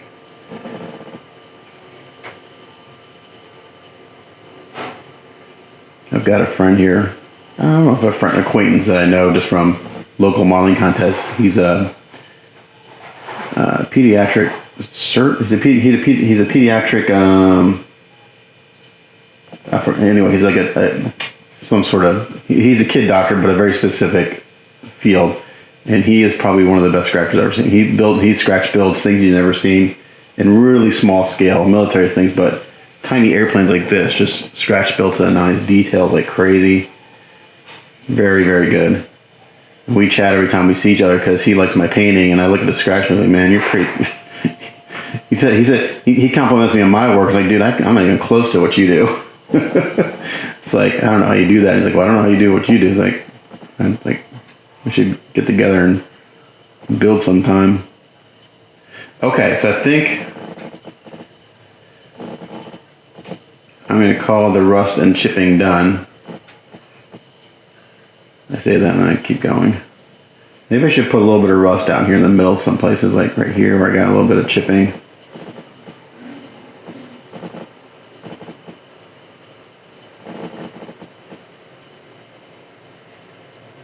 I hit that Y a little bit, that's okay.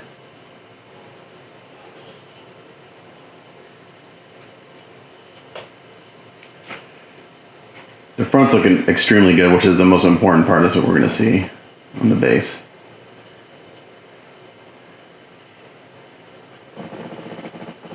Again, so I'm just kind of flipping my sponge around where I got the different rust and steel color. It's giving me kind of a cool effect. Digging it.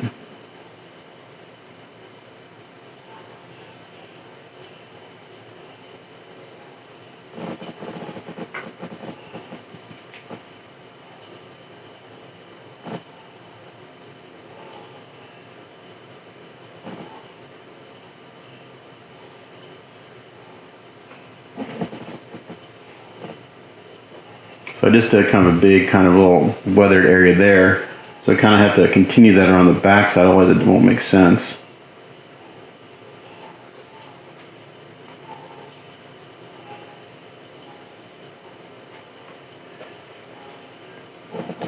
Hard part's getting down in the corner here.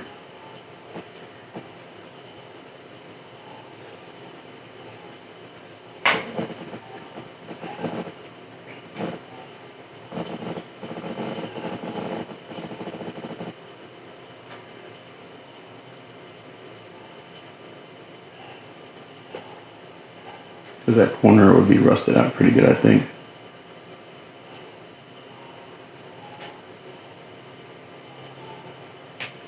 Alright, so this guy's been out in the weather for a while. He's been on the streets. Okay. So I think that's looking pretty good. Hope you guys can see that. I may go in. Let's see what happens if I go in with this. Where's that white? Is it? Yeah, that's it right here. So I got this. I'm going to see what happens. This could totally fuck it up. But we're going with that really bright kind of color I mixed up just a little bit.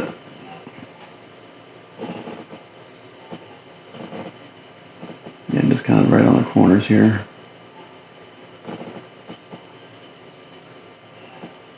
Don't like it. Let's cover it back up.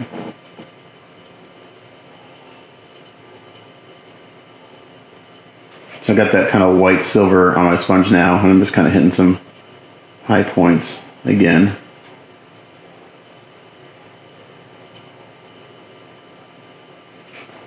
Just to give another highlight. And I'm not digging it, so I'm going to go back and knock it down.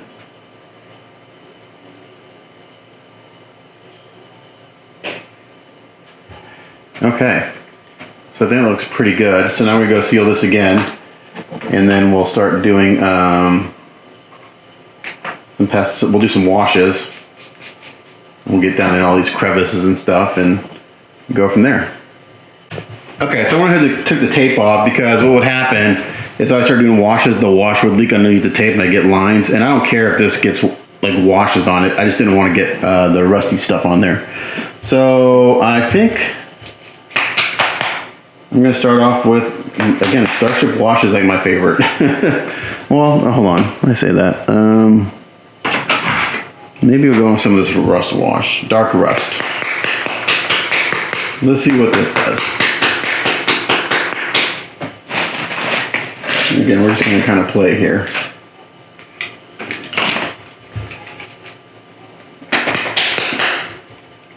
I'm just going to work straight out of the bottle. Okay, so this is Vallejo Wash, dark rust. And I'm just going to get a little round brush here. And I'm going to kind of put this in the corners. Well, god dang it, I don't know.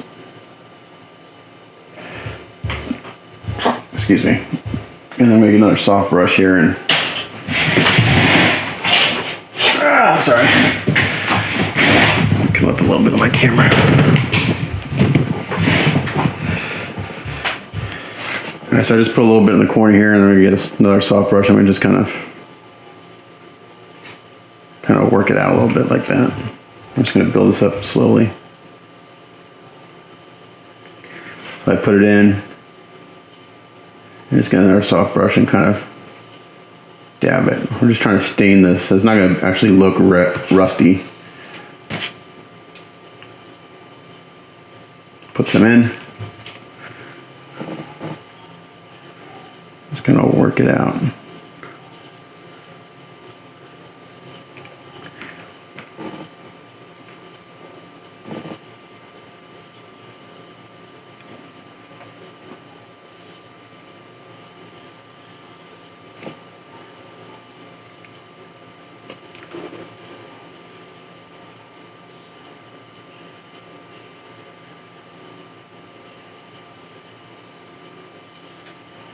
You know, I'm just trying to stain this a little bit so it looks like it's got some, maybe some sitting water. It stained it a little bit. And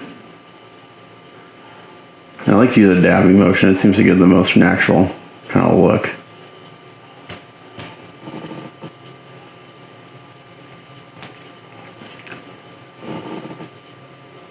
And since it's acrylic, I can kind of go back and, before I seal it, I can kind of reactivate it if I'm not liking the way it looks.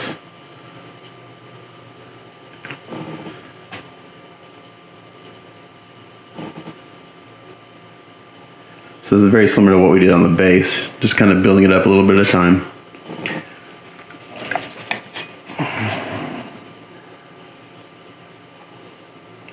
Put some on.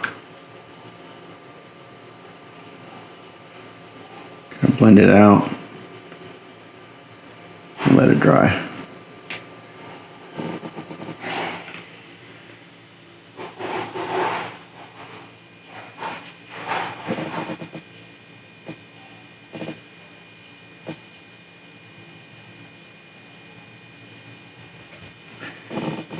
I'm gonna hit these corners pretty good.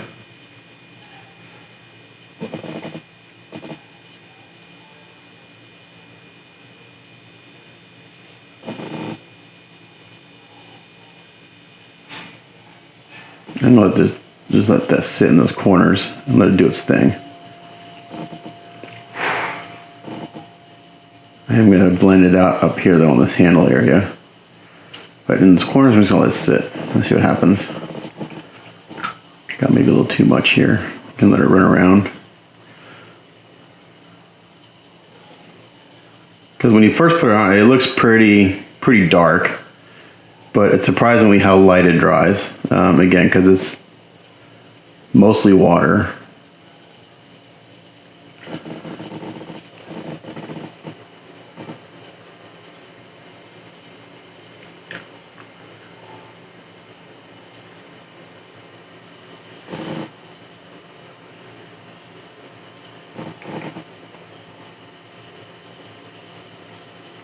So this bright blue is going to get knocked down quite a bit.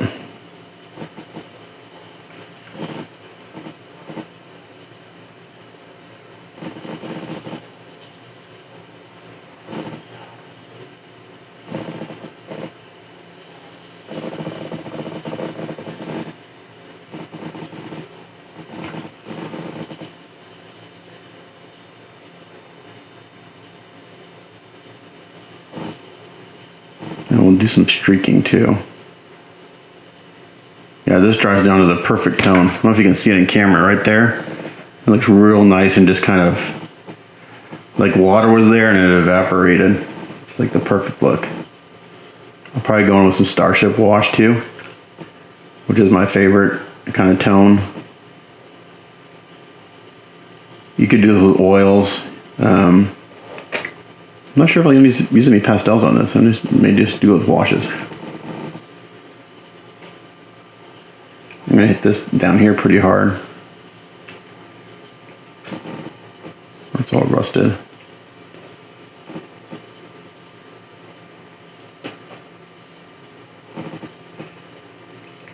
That nice orange tone to it.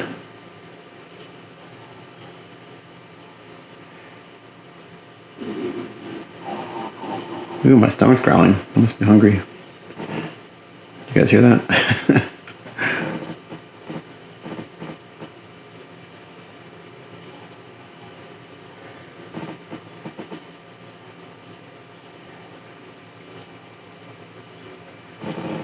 So like right here, it's dry a little bit. I'm not digging the way it looks, so I'm just gonna go back in there and kind of hit it again.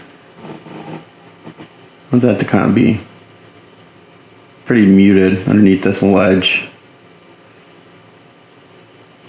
And I got a little too much here that I'm not a fan of, so I'm just gonna take a Q-tip and dab it off.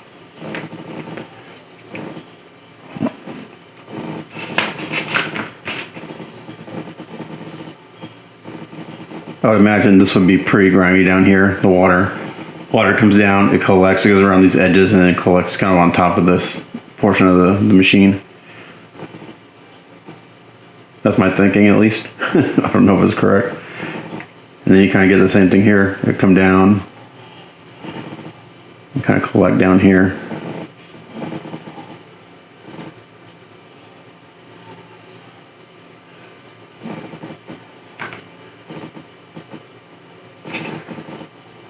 If I don't like it, if I've got too much, I can just kind of wipe it off. Q-tip's a good blending tool too. You can dab it and you get some nice modeling effects. So I have a brush in my mouth, that's why I'm sounding like this, but I work faster if I have a brush in my mouth and go back and forth between the two. It's easier for me to put it in my mouth. I just get a Q-tip and I can dab that.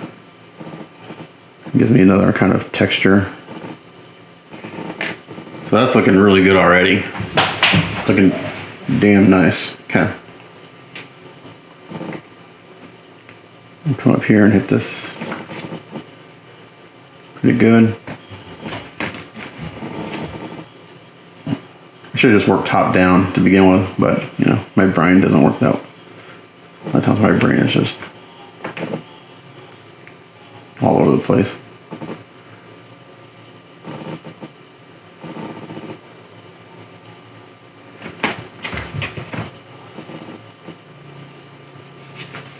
I'll take some of this off my brush. Take a Q-tip.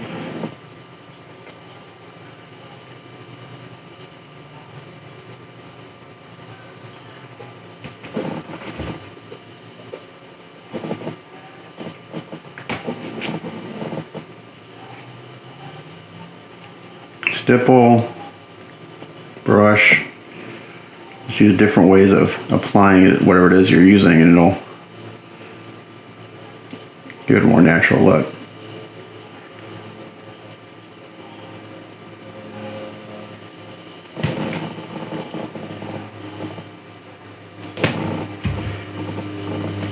So I'm not digging this right here. The way this is looking, it's gonna be a hard edge, so I'm gonna come in here and soften it up.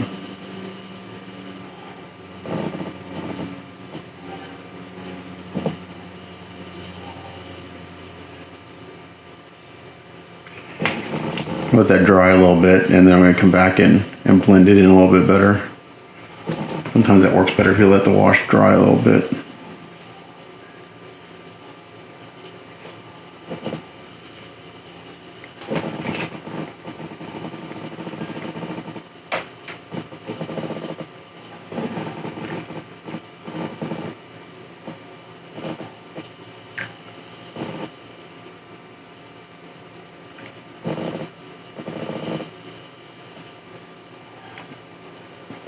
So once I'm done with this painting, I'll go look for, see if I can find a graphic that I'll print and spray mount on this, and then I'll seal it, and then I'll do a little weathering on the graphic.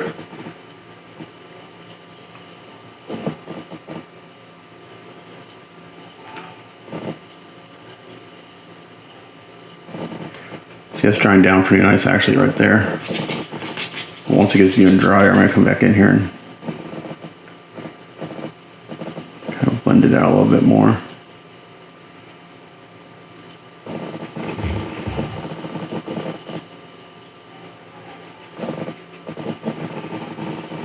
The tapping motion seems to do the best. Gives me a more natural look.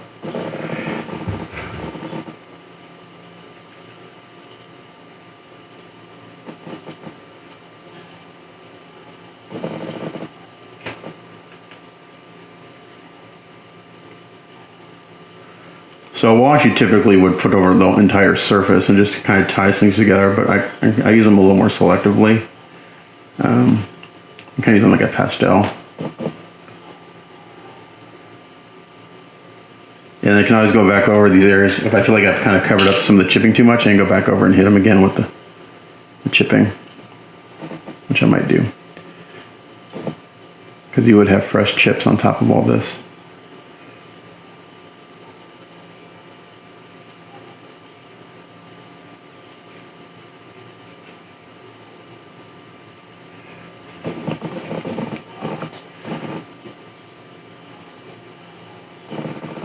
I'm really hitting this top real hard because my thought process is that this is where a lot of water would settle and dry and get really dirty. That's why I'm kind of hitting so hard.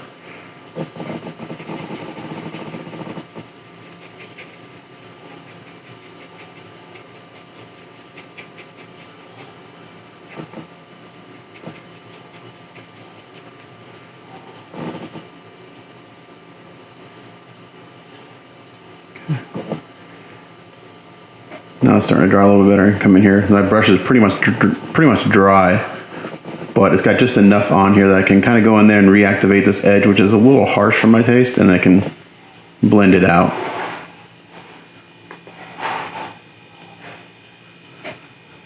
So like right here, I've kind of got this brush stroke I don't like. I can go in there and kind of just dab it with my brush that's barely got anything on it. I can just soften that up a little bit. Same thing over here, I got some, and there might be some hard water stains on it, but okay. So I think the top's looking pretty good. I'm gonna leave that alone for now. I think this looks really good. I think this looks really good. Gotta do work on the back side here.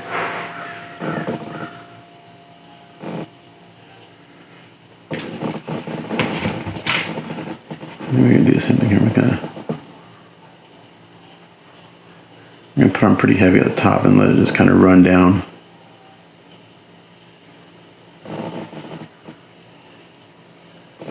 There we go. So you see I just dab a good amount on there and just let it run down, do its thing. Let gravity do the work.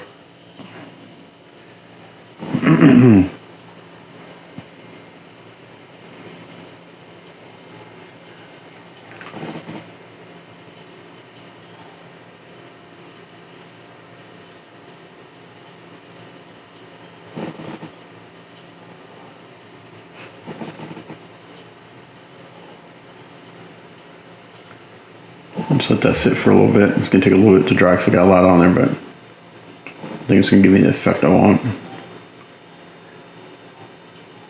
Basically anywhere I have rust, I'm going over with this rust wash in the corners and stuff. Front is looking awesome. Really digging it. And this bottom, just all over.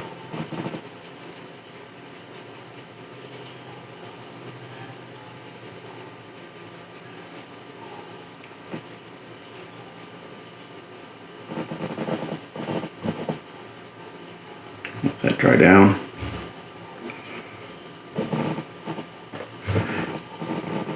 I don't like to use a hairdryer on washes because it's super runny and you'll push it around and you'll push it to areas you don't necessarily want it to go. So I just let it dry naturally. Unless it's a super thin layer and I know it's not going to run anywhere, but typically I just let it do its thing. Okay, so now that this is starting to dry a little bit, I'm going to come in here and blend this hard edge out a little bit. Again, get my brush pretty much dry.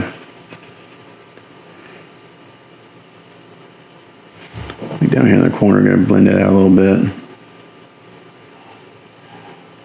Up here, we're got kind of this rust look here.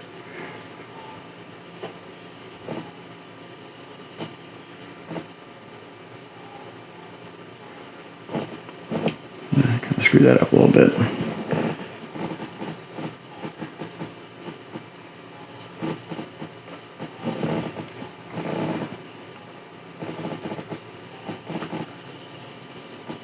I should just let that alone. I'm sorry, we're going to let that dry a little bit and we fix it. I'm not liking the way it's looking right there. Okay, so I think the top looks good. I think the front is really close to where I want it.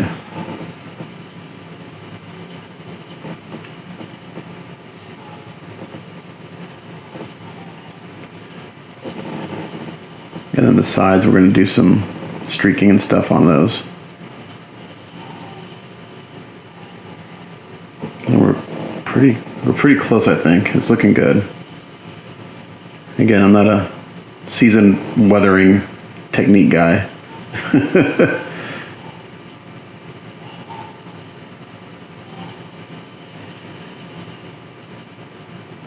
I'm down here with some streaking.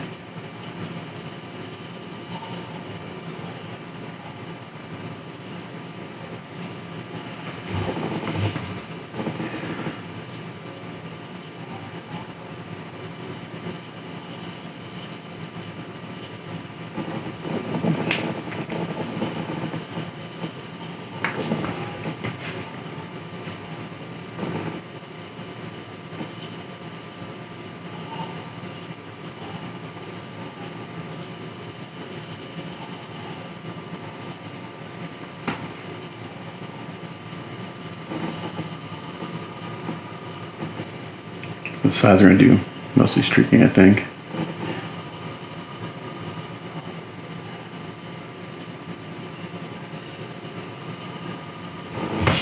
Kind of like that.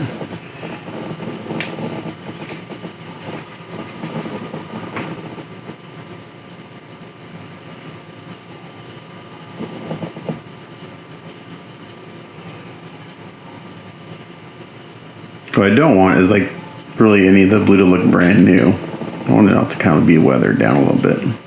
It's pretty bright.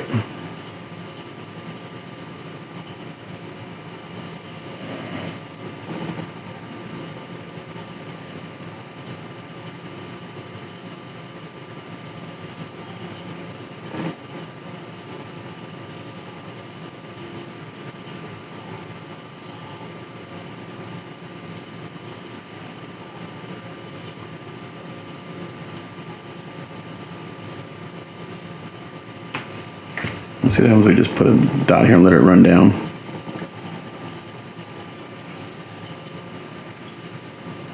Try not to give me the look I want.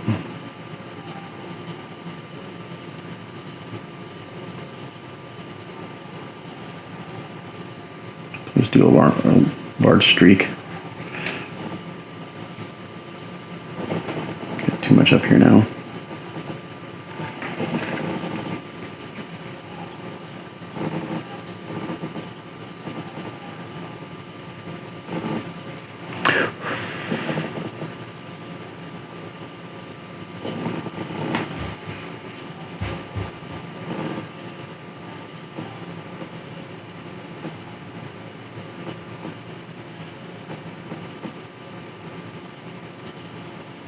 Do need to come in here with some other tones rather than just this rust color, so I'm coming with some Starship Filth.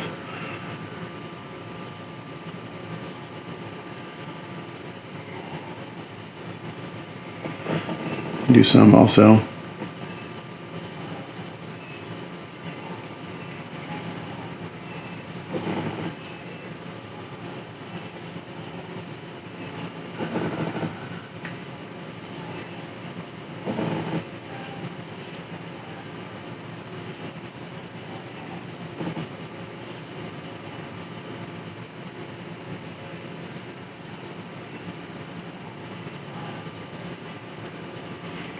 Okay.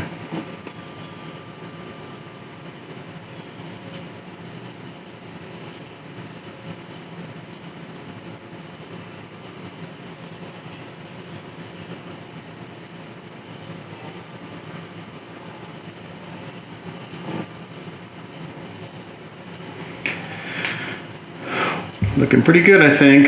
Not bad for a pole lock. Okay. I'm going to blend this out a little bit here.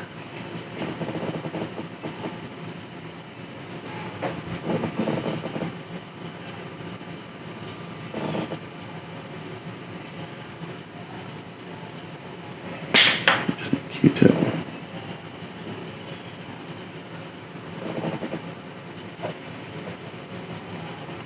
Kind of got too harsh of a line right there, so we're going to soften it up a little bit.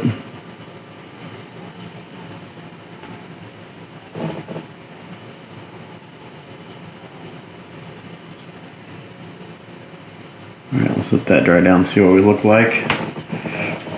Alright, so So I'm going to come in here with some, now I may have to seal this because this is an enamel wash. Let's see what happens. It may just beat up on me. And this is quite a bit darker.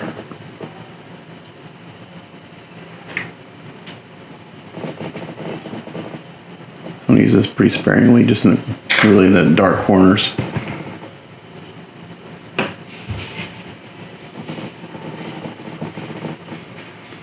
So I'm just going to put just a little bit in the corner and then kind of bring it out a little bit.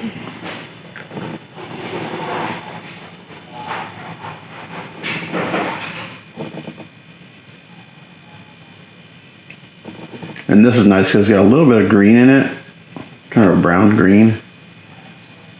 That's a great shadow color.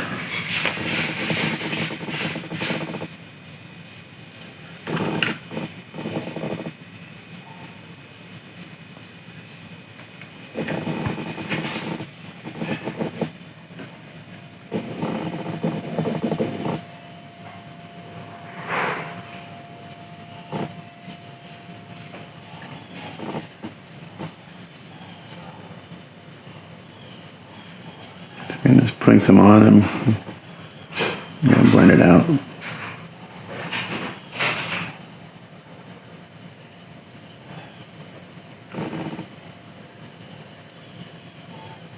Maybe a little too much there. We'll see how it dries down.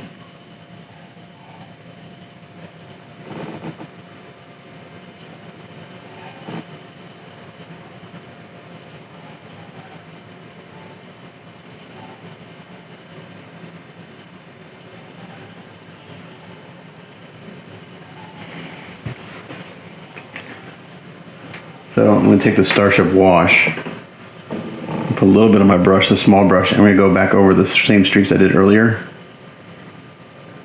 just to kind of add another dimension to them. It's real light, so then it kind of gives them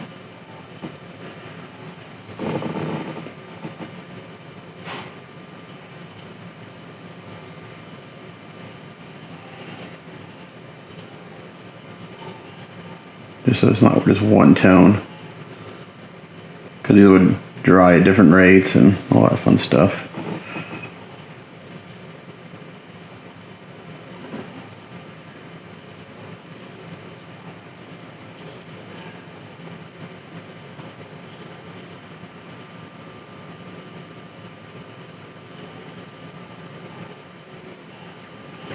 Got a little too much there, so I can just take my brush here. Kind of blend it out a little bit.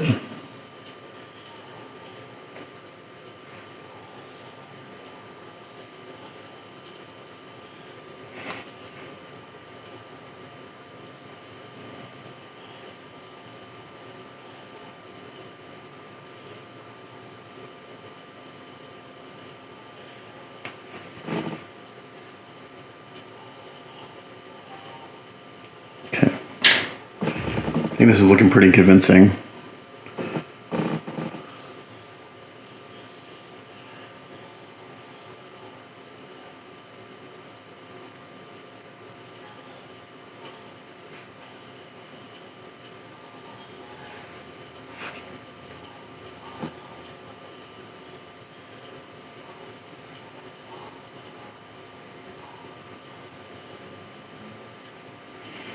Okay.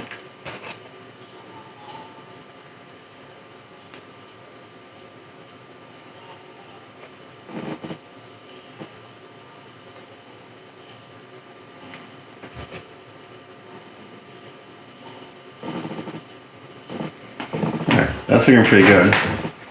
So now, I think I'm happy with that. Now I'm going to go back in with my sponge a little bit. And I'm going to find my tweezers that I just had out here a few seconds ago. There. And I'm going to take a little sponge. And we're going to just give this again a few new chips on top of the rust between the silver and the steely oil. Again, just want to do this very sparingly. Just give it a few new.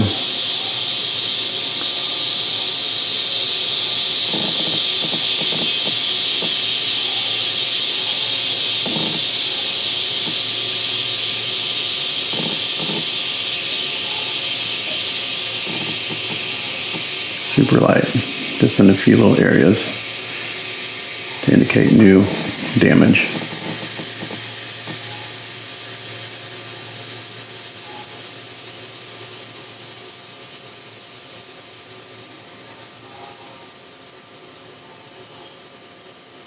I guess just layer on top of layer.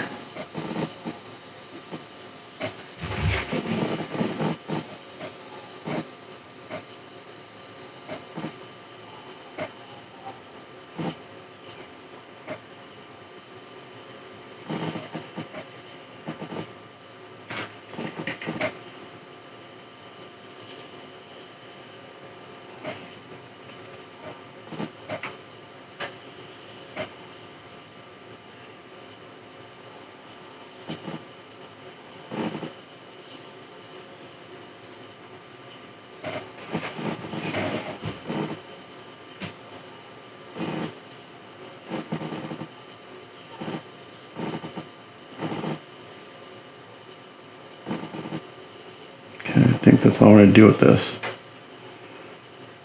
So I'm going to go seal this again, and then I'm going to come in here with some pastels and just kind of put some like dust effects on this area and these flat areas, and then we'll go in and I'll take some of the, I thought about taking the base blue and going back in there and doing a couple of chips on top of the letters, so we'll think about that, but let me go see it, we'll come back. Okay, so I'm gonna go in with my favorite pastel color. I have like 30 pastels and I literally like use 3 of them. So I should probably just get rid of the other ones. But I use like Black Smoke and Graveyard Dirt are like my 2 go-to pastels. So this is Graveyard Dirt, it's kind of a brownish tone. And I'm just gonna take this, I'm gonna just wanna kind of just dab this on here and there. I just want to bring down the blue a little bit. I wish I had a bigger brush. I can actually just kind of do this and it'll probably give me the effect I want.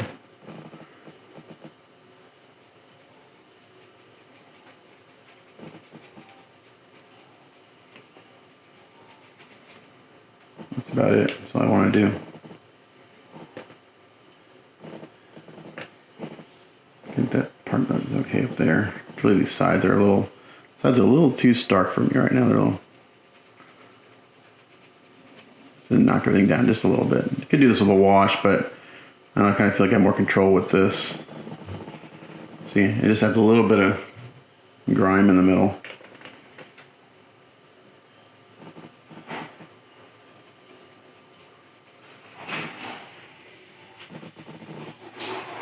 So I'm just using this kind of like a wash. Just kind of ties it all together. Super quick.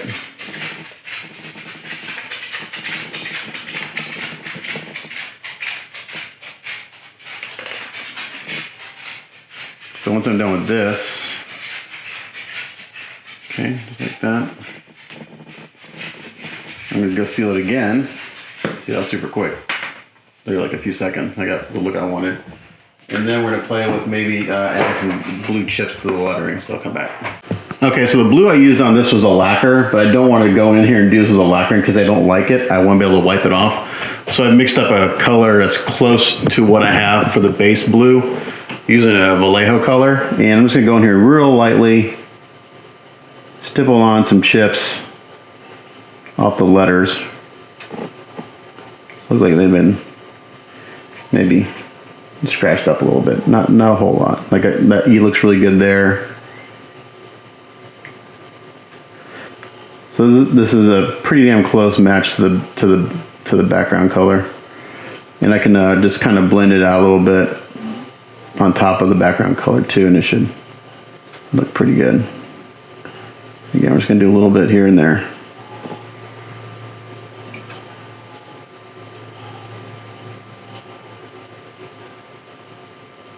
That little part of the L will probably be chipped off pretty easily.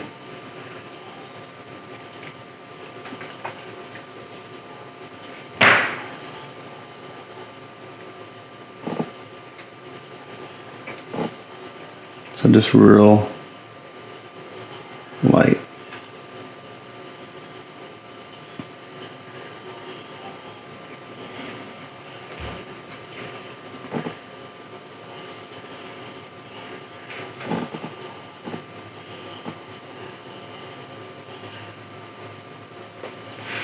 Sorry, I can't seem to paint up a little bit.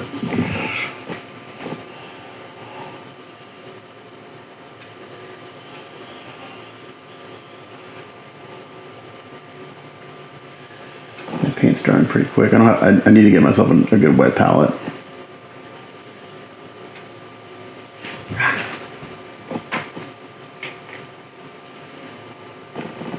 Mix some more up. All the paints I'm using are pretty dried up. At least one of them is.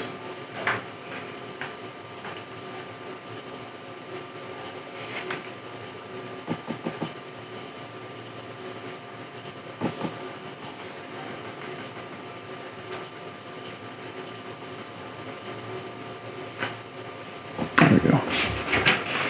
Yeah, the color really is pretty much dried up in the bottle. I had to mix a lighter blue with a darker blue to kind of get close to what my base color is.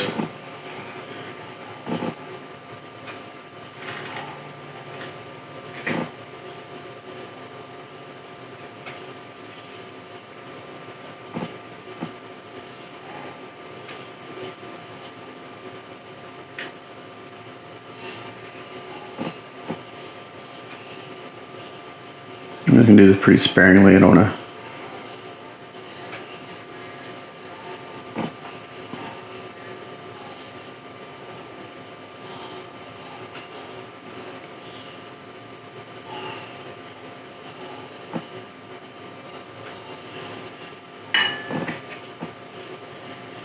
the blue got a little too bright. I'm going to go back over the little lighter blue.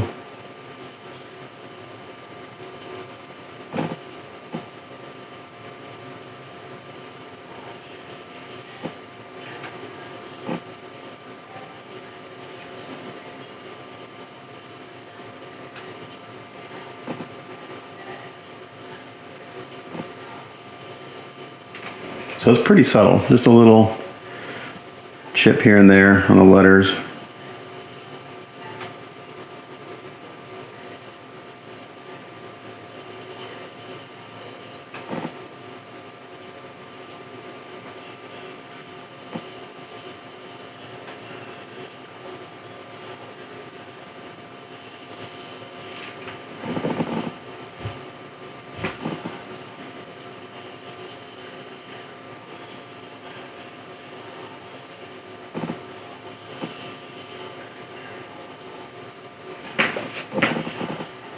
And after this, I'll seal it one more time, and then we'll work on putting in the newspaper and the glass. I got some Canopy Glue, which I've never used before, so it's supposed to dry completely clear. And then once that's in, the last step will be to weather the glass a little bit. I actually could probably do that before. I don't know. I think it's better to do it while it's on here so it blends in.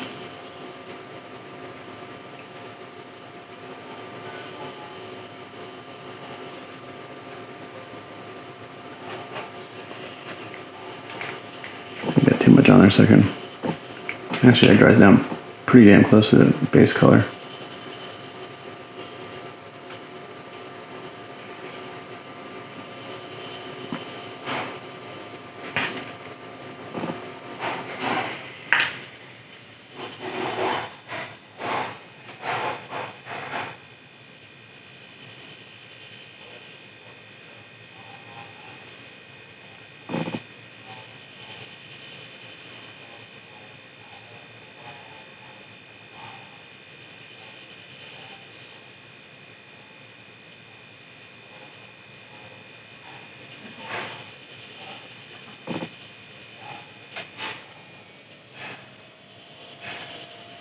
Maybe this E got beat up really good. Let's just beat up this E pretty good.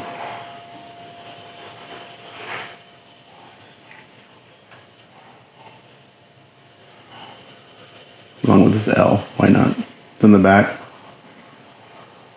Maybe you got scratched up from a furniture dolly. Right? That's my thinking.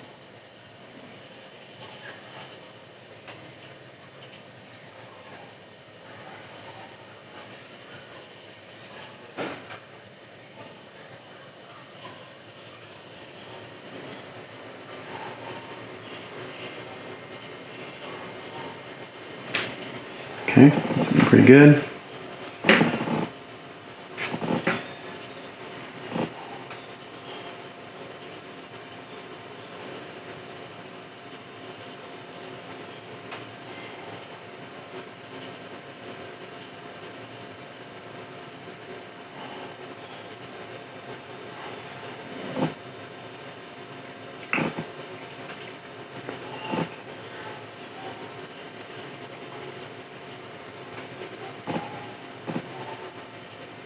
I could use a sponge, but I want to have a little more control over where I'm putting these little nicks and scratches, so that's why I'm using a paintbrush.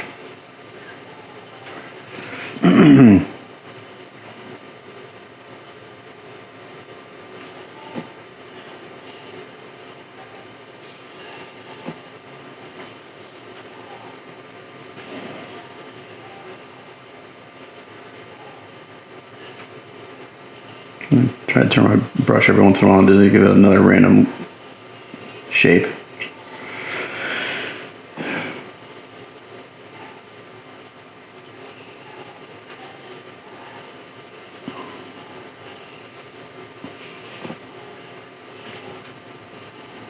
Alright, almost there.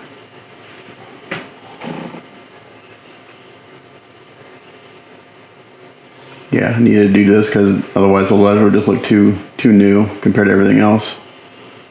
So they needed some chips in them.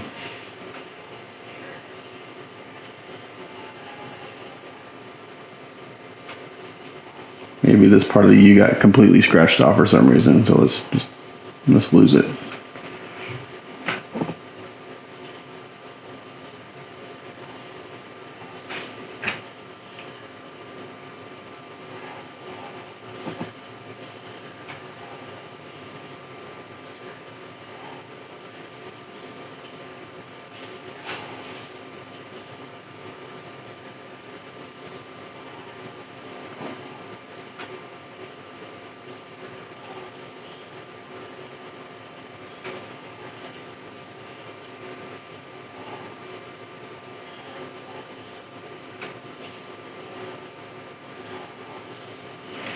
Okay, I think that looks pretty good.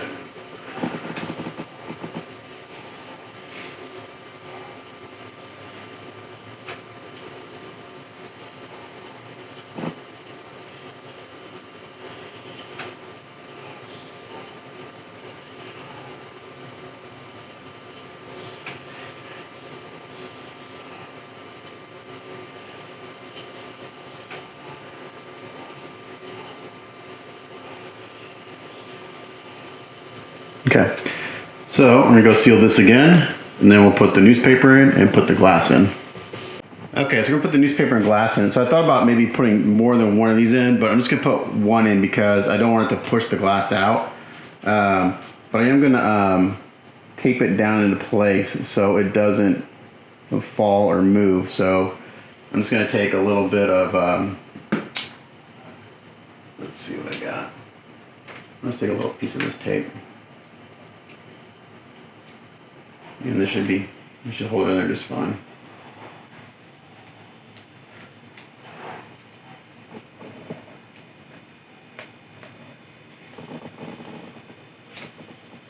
Okay, just like that.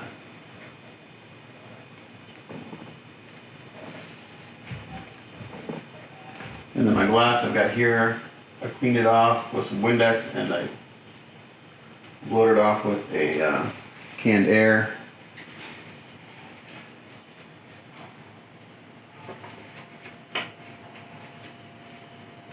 Now this is just modeling clear plastic. So it does have a few little surface scratches in it, but I'm actually okay with that because it'll just make it look more used. So again, it fits in there perfectly, like so. Now you don't want to use super glue on this because it'll fog. So I bought some Canopy Glue, and I gotta read how to use this because I've never used it before. So it says apply bead to one surface and tape parts together. Drying time for handling is 3 hours. I gotta wait 3 hours? I don't want to wait 3 hours.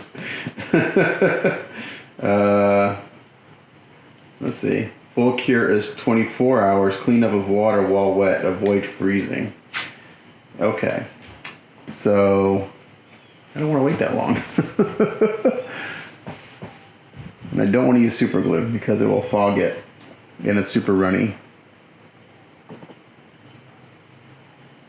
But this is supposed to dry, clear. It says fast drying. Bonds canopies and plastic parts to almost anything, remains flexible. So my initial thought would be to, do I have to cut the tip off of this? I don't know. Again, I've never used this stuff before, so can't tell. I can't tell if the top of the bottle's open. There's glue coming out. I also thought about using Elmer's glue.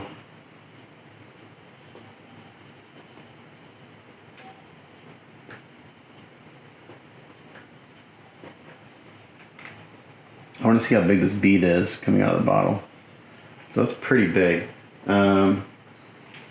It's too much glue. So what I'm going to do is I'm going to apply it with a toothpick. I'm going to take this off.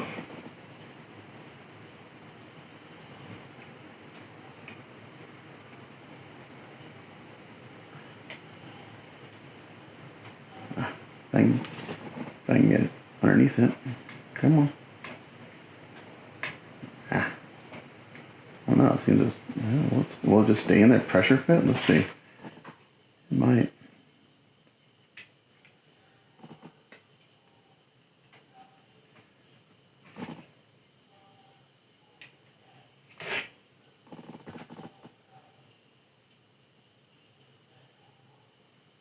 Let's see if I can just get your pressure fit.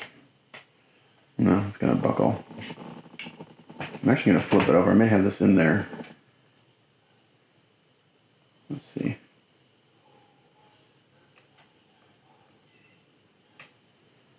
Well, now I can't get it may not come off.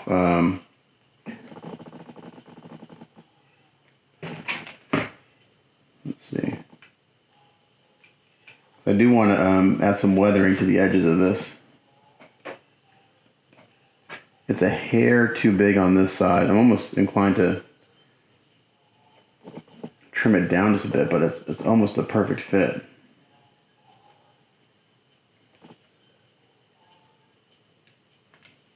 Let me try something real quick.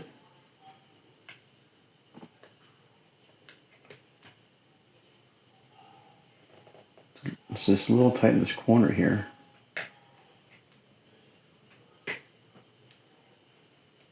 Try to trim that corner.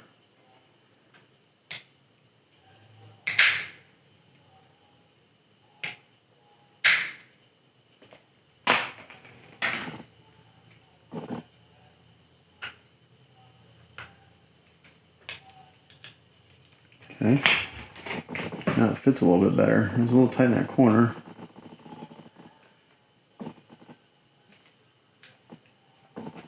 That might just pressure fit. I don't think that's going to come out.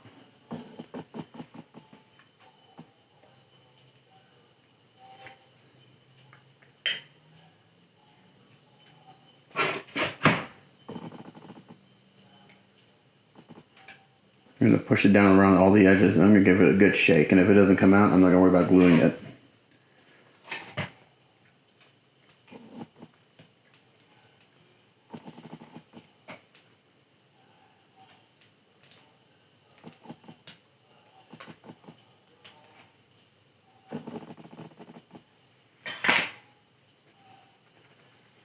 I don't think it's going to come off.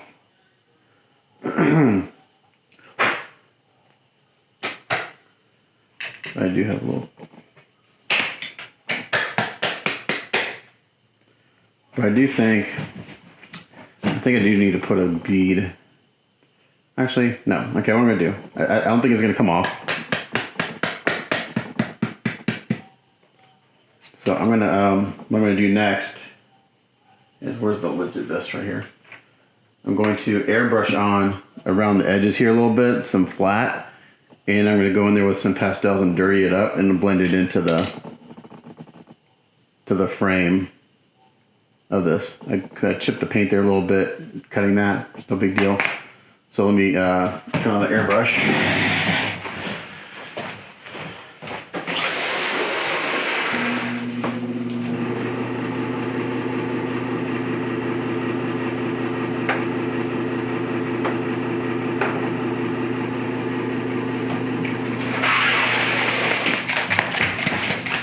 And I'm going to go in with some all clad matte.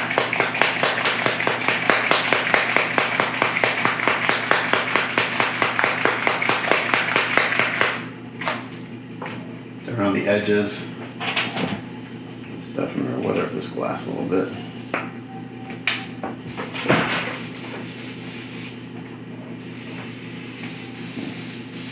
Get rid of what I have in my airbrush right now. I didn't clean it out last night, which is typical for me. After I'm done this build, I have to go through and do a real good cleaning on my airbrushes. I do about every 2 or 3 projects. I break them all down and spend about, it takes me about 3 or 4 hours to really give my airbrushes a really good cleaning. Because I break them all the way down to every single part.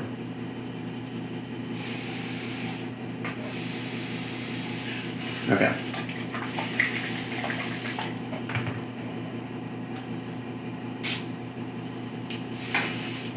So this is all clad matte. You just spray it straight out of the bottle. If I can get the bottle open. Come on.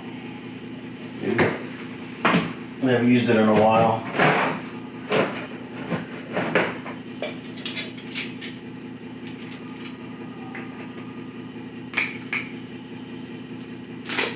There we go. And of course the lid broke. Great. Which means this bottle of all clad is now trash. And it's expensive stuff. I gotta put this in something else. Okay. I'm gonna turn my air pressure down quite a bit.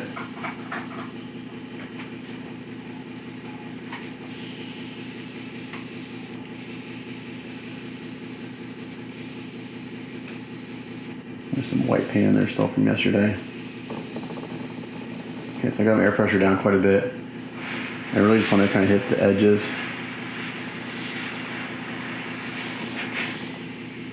You gotta do this, otherwise any pastels you use won't stick.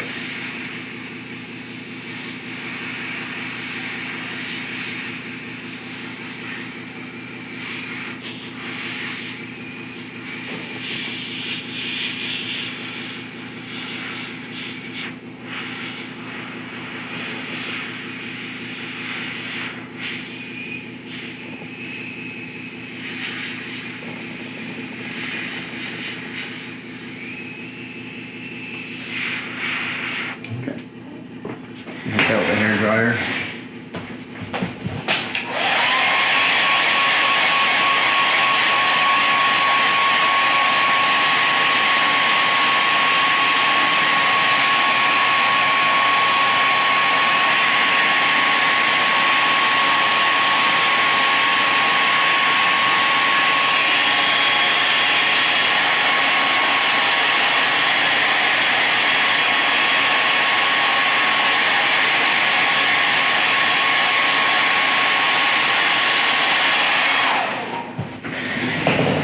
And then we go in there with graveyard dirt a little bit.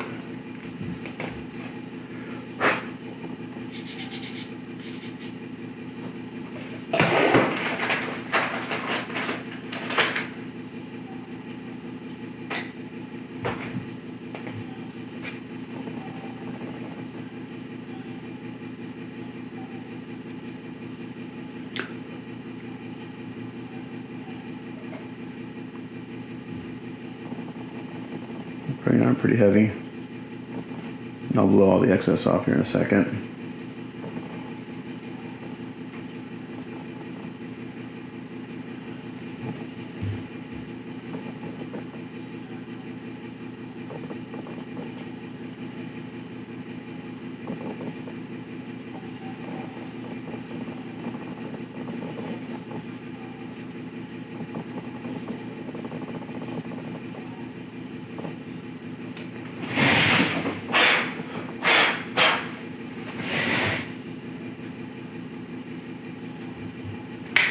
Bigger brush, blend it out a little bit.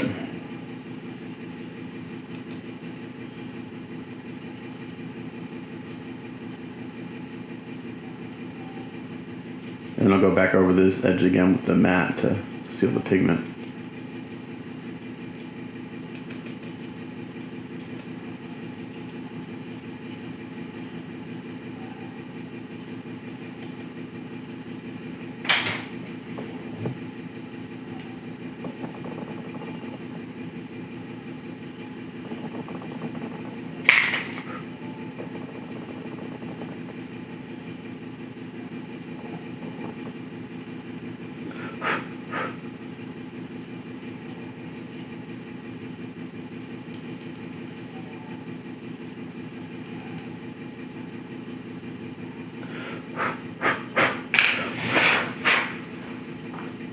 Alright, hit that again.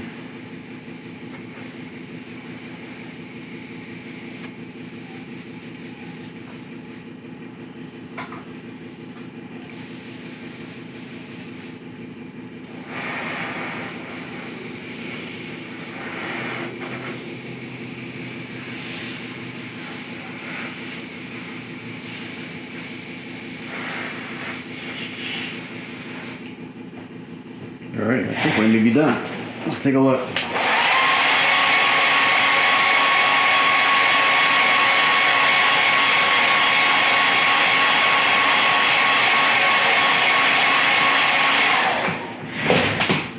Oh, I got to find a graphic for this, for the top. So I'm going to do that, we'll spray mount that, and then we'll come back. Okay, so I found a graphic online, I printed it, spray mounted it on there. Now, in order to do anything to this, to weather it, I got to seal it. But you can't seal it, you have to seal it with an acrylic. So you can't seal this with a lacquer, otherwise the ink will go crazy. So for that I use, where is it? I just had it, here it is. This is Vallejo Polyurethane Matte Finish. It's what I used to finish the newspapers I printed out and did the other day. So this stuff is really thick. They say you can spray it right on the bottom, but I have to crank up my air pressure crazy high to do that. So I got my airbrush, I'm gonna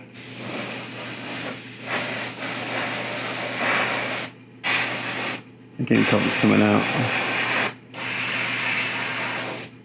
I just gotta take my needle out. There you go.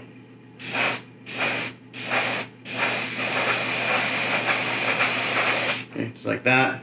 Pretty easy. And then we're gonna hit with the hair dryer. And I'm gonna do a little weathering on this, and this thing will finally be done after, oh man. If I didn't have, if I had known how to done the labels before, add the labels and paint would have been a day. Well, no, this is like at least a 2-day project, maybe longer. The print was about 15 hours. Then I got the prep, the base coat. So yeah, the client's getting a good deal on this piece because it would be very expensive. It'd be very expensive to have me make one of these otherwise. But I'm really happy with it, and I hope she likes it because it was a lot of work, and I think it looks amazing. So let's hit this with the hairdryer real quick.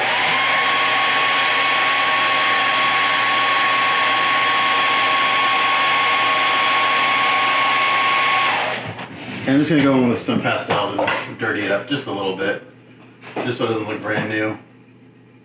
And again, I'm just using my good old standby graveyard dirt.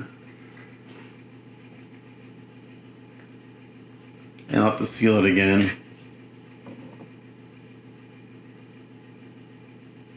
I'm just going to knock the white down a little bit, actually, just kind of.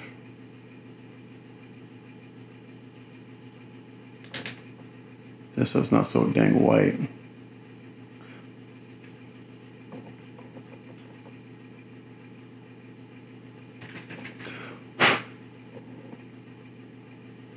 So these are actually plaques that they put on their plaques. They're like acrylic plaques. I found a website that sells all this stuff, and I downloaded basically a screenshot from their website. So here we go. Let's seal that again. We call this thing our wrap.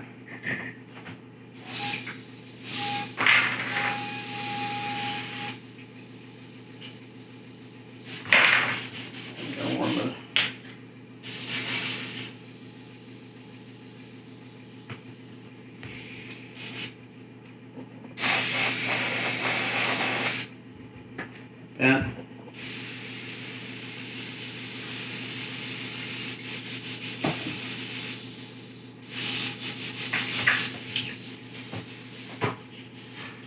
Put that with the hair dryer.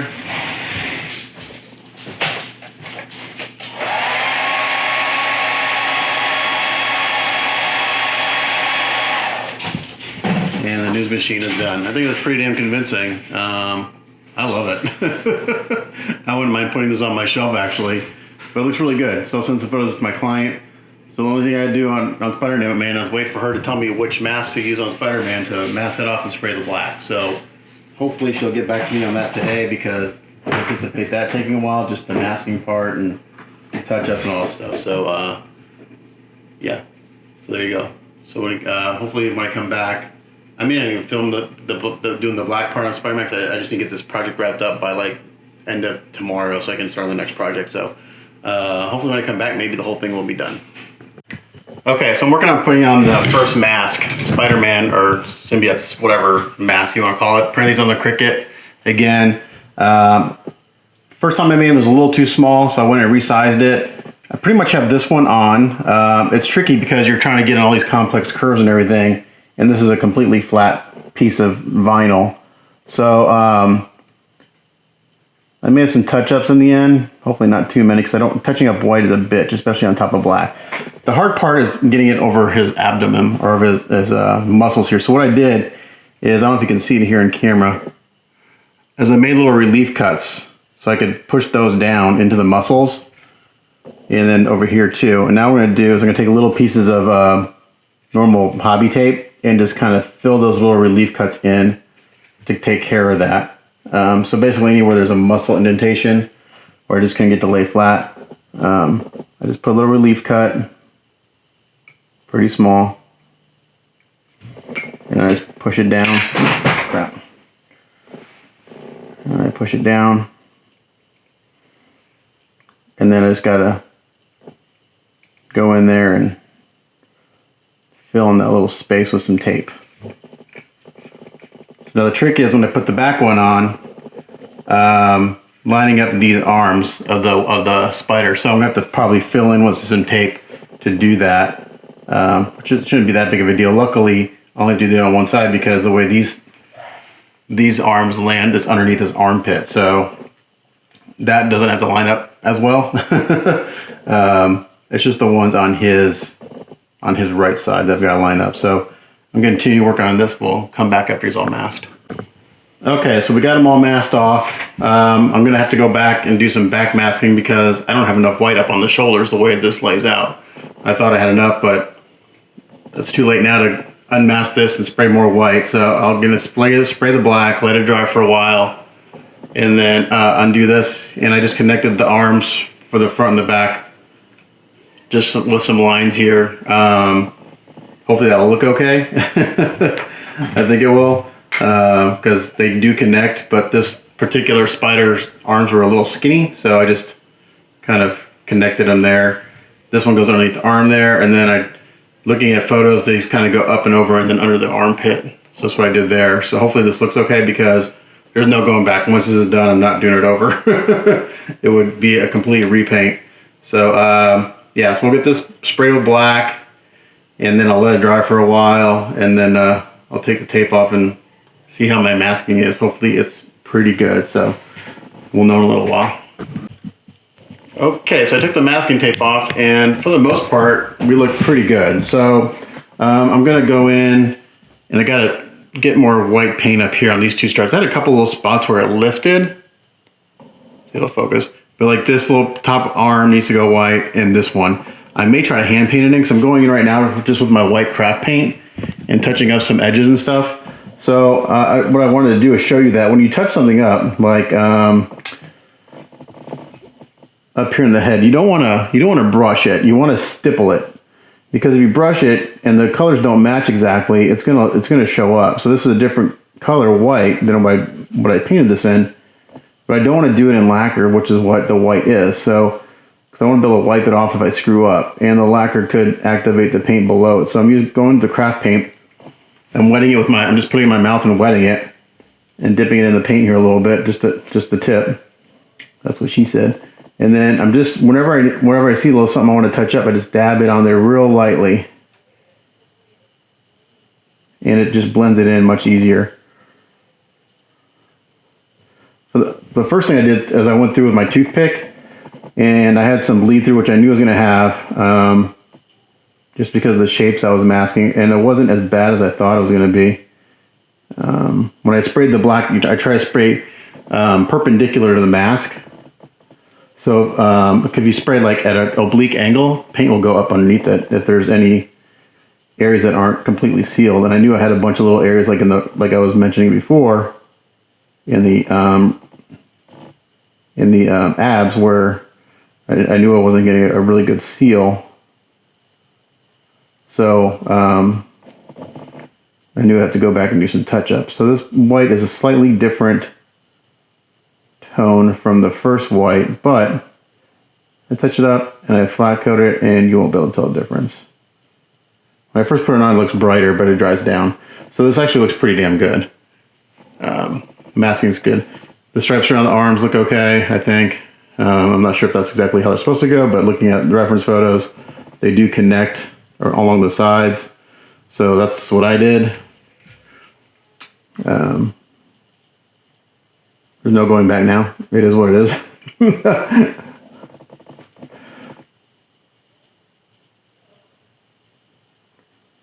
So again, I'm brushing here a little bit because I got a straight edge I want to fix. But then I go back in and I stipple.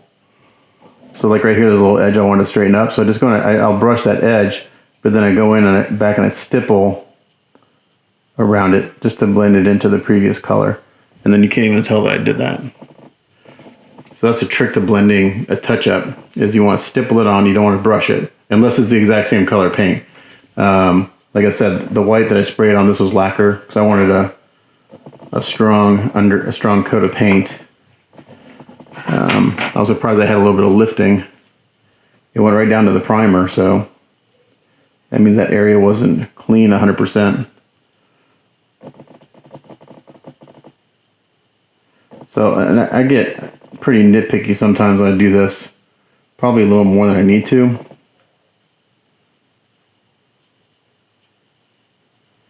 Right here is, I don't know, it's looking a little, I think when I had my Q-tip and I was trying to clean something up, it was a little dirty, so I'm just going to brighten this up a little bit in here and just stipple it on.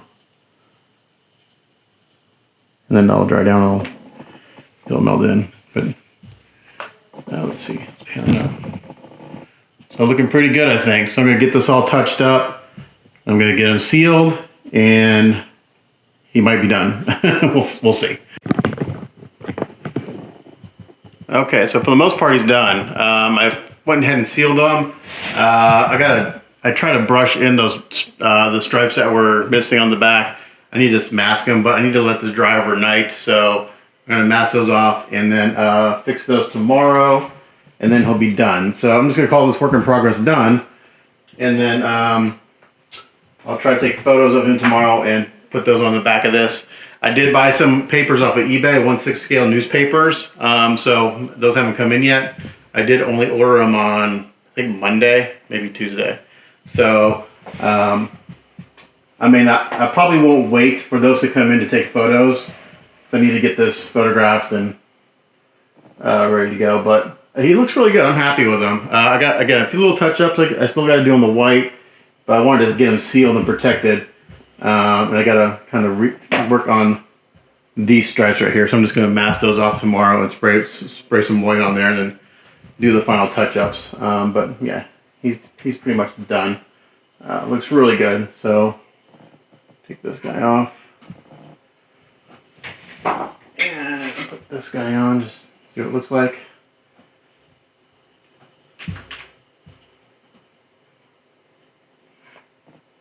It fit in really well. Overall, the masking was pretty good. I had to go in there and fix some of it. It's still not 100% perfect. Again, none of my work is perfect, but I do the best I can. So hopefully my client will like this piece. It was a lot of work, a lot more than anticipated. Someone asked me if I would sell one of these newspaper machines or newspaper dispensers. I said, yeah, sure. So he sent me a PM and I told him how much I would charge. So if I was to make another one of these, I charge $15 an hour for print. So the print alone would be over $150, and then $25 an hour for prepping and painting. So between printing and painting, this would be easily a $350 scratch build item. That's what I would charge, something like that. It seems high, but it's a lot of work. So my client got a really good deal on it because I did not charge her that for this. But scratch building takes a long, even with the printing, it still takes a long time. If I was a scratch builder, meaning I took this and I built it out of like plot plate, that would even take longer. But yeah, it wouldn't take me, like I said, the labels probably took me the longest because it was a big learning curve that took me the better part of a day just to do that. So that one, I wouldn't charge $25 an hour for that. But there's time in Photoshop making the labels. Because all the Daily View labels I found, it was horizontal like this, and they were really complicated, and I didn't want a super complicated logo on this. So I cut everything apart, stacked it, and then you have to go in there, and they're all low res, so there's a trick you can do in Photoshop to make them kind of high, to trick it into looking high res. So you got to do that. So there's a couple hours in Photoshop that I would have to bill for. Then there's a couple hours, a couple hours to do that, to create the newspapers and all that stuff. So this piece right here is a lot of work, but I love it. It's amazing. I think it's great. So it makes a nice addition to the piece. So if we back up and look at it as a whole, it looks really good. I thought I had a battery for the light up the top. I don't. So I had the light on for however long the battery lasted that came with the thing. It lasted quite a while. But yeah, he looks awesome. Really happy with this. The lamp post looks amazing. I'm not gonna turn them all the way around because I'll hit the stuff up there. Down here looks really good with the dirt and everything. Let me just take this off the tripod and we'll do some handheld shaky stuff. So yeah, this looks really good. So the newspaper machine you can put in front. It may look better in back, so it's not like sticking out. And then I do like this little stack of papers I made that can go, in front of it. And then the other papers she can do whatever she wants with. See, me, Spider-Man turned out nice. It's like I said, I gotta do those few little touch-ups, so I'll do those tomorrow after this has had a chance to dry and I feel comfortable masking over it. And also the web does hit his foot a little bit, so there probably will be some paint rubbing. There's nothing you can do about that. It is what it is. But yeah, everything looks really good. The weathering on the lamp post looks nice. The stonework in the base turned out really nice. I'm gonna say that a lot, really nice, because it is really nice. And again, when she gets this and sees it in person, she'll be able to see all the really subtle, because I'm not even seeing in the camera, there's a bunch of little subtle tones going on here in the stonework that cameras just don't pick up. Again, I don't want to knock him into anything. But there you go. There's the back of them. Looking really good except for those two little stripes I got to remask and paint the white tomorrow. All right, so this will be a long work in progress because it'll be the rest of the painting and doing the newspaper machine. But looks really good. So for everyone who watched this, I appreciate it. And I'll try to put a slideshow at the end of this video so you can see the final photos, depending if I can take them tomorrow or not. But as always, thanks for watching. This is Matt Morozik. We'll catch you guys next time. Bye.